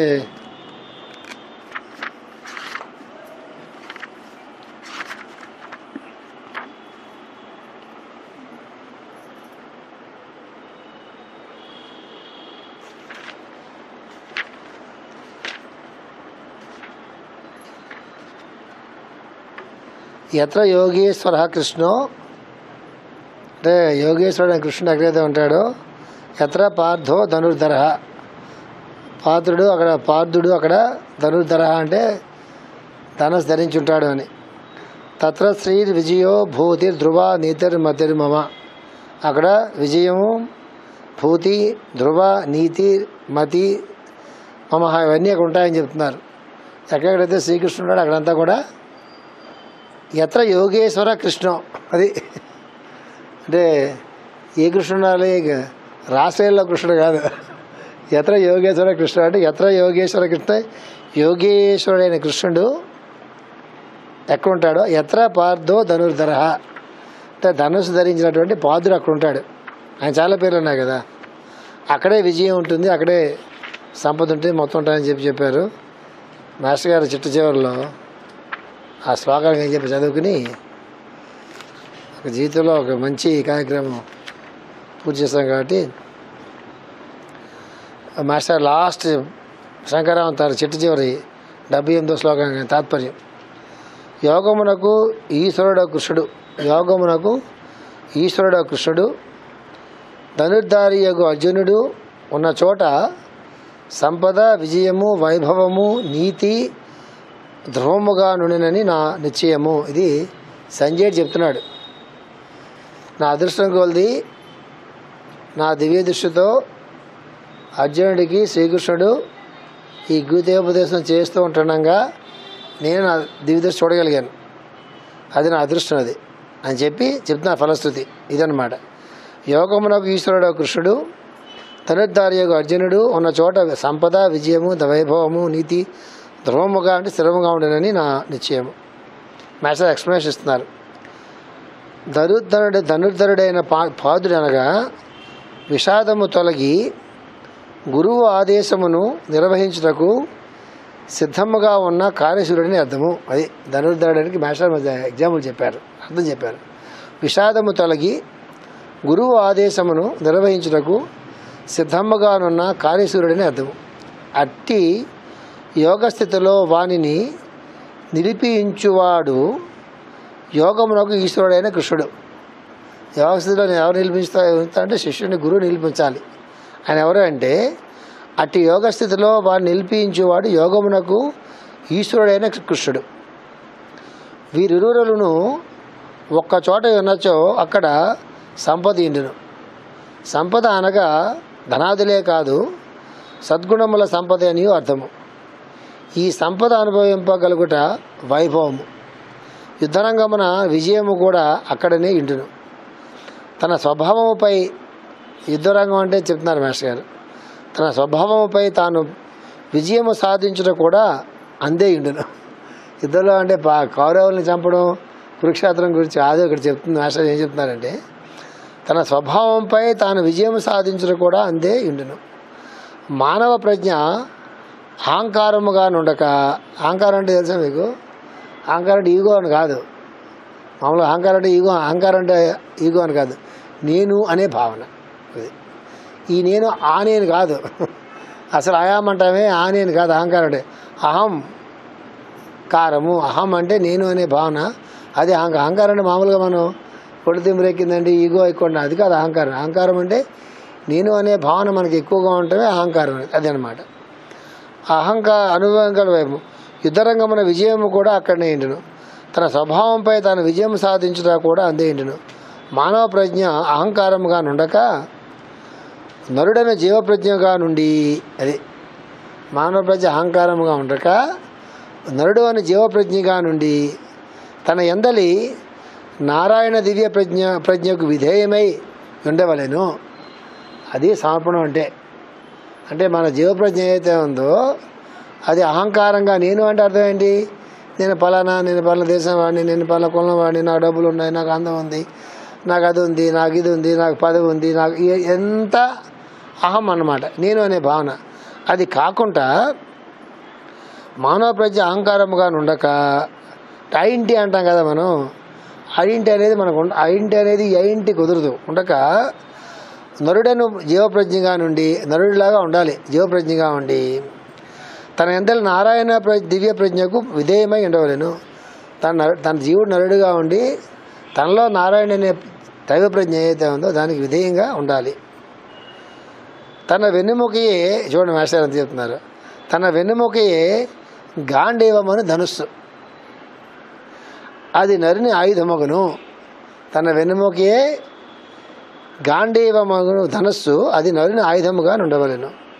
వెన్నెముక వెంబడి గల ప్రజ్ఞా కేంద్రములో గల దివ్యశక్తులు, వెన్నెముక వెంబడి గల ప్రజ్ఞా కేంద్రముల్లో గల దివ్యశక్తులు అక్షయములైన బాణములుగా వాని అధీనమున నుండును. మన వెన్నెముకలో ప్రజ్ఞలు మన అధీనంలో ఉండవు, కానీ అర్జెంటుకి దానికి బాణాలు వాడు వేస్తే ఏమైనా వెనక్కి వస్తాయి. మిగతా వాళ్ళు బాణం వేశారనుకోండి, ఆ తుస్తుమని తగలకుంటానో ఆగి వెనక్కి రాదు కదా. అర్జెంటుగా అలా కాదు, అర్జెంటు బాణం వేస్తే ఇడ్లీ వాళ్ళకి వచ్చి ఎక్కడికి చేరుతుంది, వెనక్కి చేరుతుంది. అంతేకాకుండా యుద్ధాల్లో ఈ రథం వెనక కొన్ని వందల మంది సైనికులు ఉంటారు. వాళ్ళు కత్తులు, బలాలు, డాళ్ళు, బాణాలు పట్టుకుని ఉంటారు. ఇప్పుడు బాణాలు ఏమైనా అయిపోతుంటే వాళ్ళ వెనకాల నింపుతూ ఉంటారు, మళ్ళీ అయిపోతే మళ్ళీ నింపుతూ ఉంటారు. అందరూ యుద్ధ వీరులకి అది కామన్. వెనక బోళ్ళు మంది వాళ్ళకి సైనికులు ఉంటారు, మోసుకొచ్చిన వాళ్ళు ఉంటారు. అర్జెంటుగా అవసరం లేదు. అర్జెంటుకి బాణాలు అయిపోతూ ఉంటే అక్షయ తోడినాం కదా, మళ్ళీ బాణాలు నిండుకుంటే వాడు 2 చేతులు తెస్తాడు వేపించు. అర్జెంట్ ఒక్కడే సవిసాచి కుడి చేతి వేయగలడు, ఎడం చేతి కూడా వేయగలడు. టక టక టక టక టక టక చేతులు మార్చుకునే అవసరం లేదు. ఇలాగ తీసేయగలడు. అన్నీ నిండుకుంటుంటాయి అన్నమాట. అది అర్జెంటులో ఉండేటటువంటి ఒక ప్రత్యేకత. అర్జెంటుకి ఒక్కడికే ఉంది అది ఆ ప్రత్యేకత. అది నరుని ఆయుధమగును, వెనుముక వెంబడి గల ప్రజ్ఞాకేంద్రములో గల దివ్యశక్తులు అక్షయములైన బాణములుగా వాని అధీనమున నుండును. ఇట్టి ధనుస్సును ధరించిన నరుడును, అట్లాంటి ధనుస్సును ధరించినటువంటి నరుడును, ఎలాంటి ధనుస్సు? అక్షయ తునిరాలు, ఎన్ని కావలిస్తే అన్ని వస్తాయి ఆయన దగ్గరికి చెప్తున్నారు. వాని ఎందలి యోగమున గల దివ్యశక్తులు అక్షయమున తుని బాణములుగా వాని ఎదురును. అటు ధనుస్సును ధరించిన నరుడును, వాని ఎందలి యోగమున ఈశ్వరుడైన నారాయణ ప్రజ్ఞయును ఉన్న చోట. అర్జునుడు ఉండాలా, నారాయణుడు కూడా ఉండాలా. విజయము, సంపద, వైభవము తన యందుండును. ఎక్కడ ఉండగా తనలో ఉంటాయి, తన యందుండును. తన వైభవము తన యందును, తన జీవితమునందును పుష్కలముగా వెలసి నేను. తన యందును తన జీవితం. తన జీవితం మాస్టర్ ఎందుకు వాడారు చెప్పండి ఎవరన్నా? తన ఏందంటే సరిపోద్ది కదా. తన ఏంది ఉంటే తన జీవితంలో ఉన్నట్టేగా. మన ప్రత్యేకంగా ఎందుకు వాడాల్సి వచ్చినట్టు దానికి? కరెక్ట్. తన ఎందు ఉంటే తనకి మాత్రమే పనిచేస్తాయి. తన జీవితం అంటే అందరూ కలిసి కదా, భార్య, భర్త, పిల్లలు, సమాజం, సంఘం, ఈ చుట్టుపక్కల ఉండే మొత్తం అంతా వాతావరణం మొత్తం అంతా ఉంటుంది కదా. ఆ జీవితంతో అన్నీ కలిసి ఉంటాయి. తన ఎందులో కలిసి ఉండకపోవచ్చు. తన ఎందుకు ఈశ్వరుడు ఒకడే ఉంటాడు. లేకపోతే అహంకారంగా నేనే ప్రజ్ఞ ఉంటుంది కదా. తన జీవితం అంటే అంతా కలిసి ఉంటుంది కదా. అంచేత తన యందును తన జీవితమునందును పుష్కలముగా వెలసిల్లును. ఇది ఫలశ్రుతి. ఇవాళ మీ సాక్షిగా చిట్ట చివరి ఇది కొడతా, ఇప్పుడు ఫీడ్ చేసి పెట్టాను. ఇది కూడా చెప్పి యాక్చువల్గా న్యాయంగా అయితే ఇది మనం వాయిస్ పెట్టచ్చు కదా,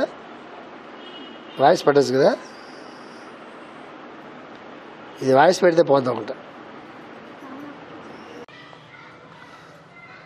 యోగమునకు ఈశ్వరుడు కృష్ణుడు, ధనుర్ధారియగు అర్జునుడు ఉన్న చోట సంపద, విజయము, వైభవము, నీతి ధ్రువముగా నుండునని నా నిశ్చయము.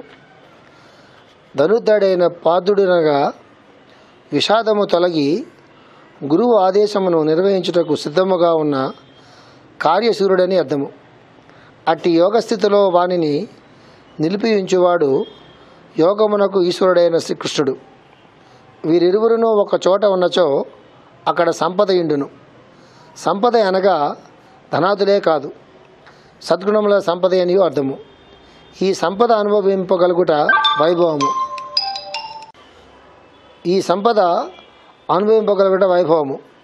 యుద్ధరంగమున విజయము కూడా అక్కడనే ఇండును. తన స్వభావంపై తాను విజయము సాధించుట కూడా అందే ఇండును. మానవ ప్రజ్ఞ అహంకారంగా ఉండక నరుడను జీవప్రజ్ఞగా నుండి తన ఎందలి నారాయణ దివ్య ప్రజ్ఞకు విధేయమై ఉండవలెను.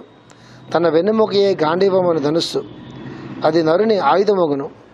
వెన్నెముక వెంబడి గల ప్రజ్ఞా కేంద్రములలో గల దివ్యశక్తులు అక్షయములైన బాణములుగా వాని అధీనమున నుండును. ఇటు ధనుస్సును ధరించిన నరుడును, వాని ఎందలి యోగమునకు ఈశ్వరుడైన నారాయణ ప్రజ్ఞయును ఉన్న చోట విజయము, సంపద, వైభవము తన ఎందును తన జీవితమునందును పుష్కలముగా వెలుసిల్లును. ఇది మాస్టర్ గారు శంకరామంలో ఆ చిట్ట చివరి శ్లోకానికి ఇచ్చినటువంటి తాత్పర్యం ఇది. దీంతో మన విజ్డమ్ గ్రూప్లో ఉన్నటువంటి ఈ మంత్రా స్క్రిప్చర్ పుస్తకం పూర్తయింది. Good luck all of you.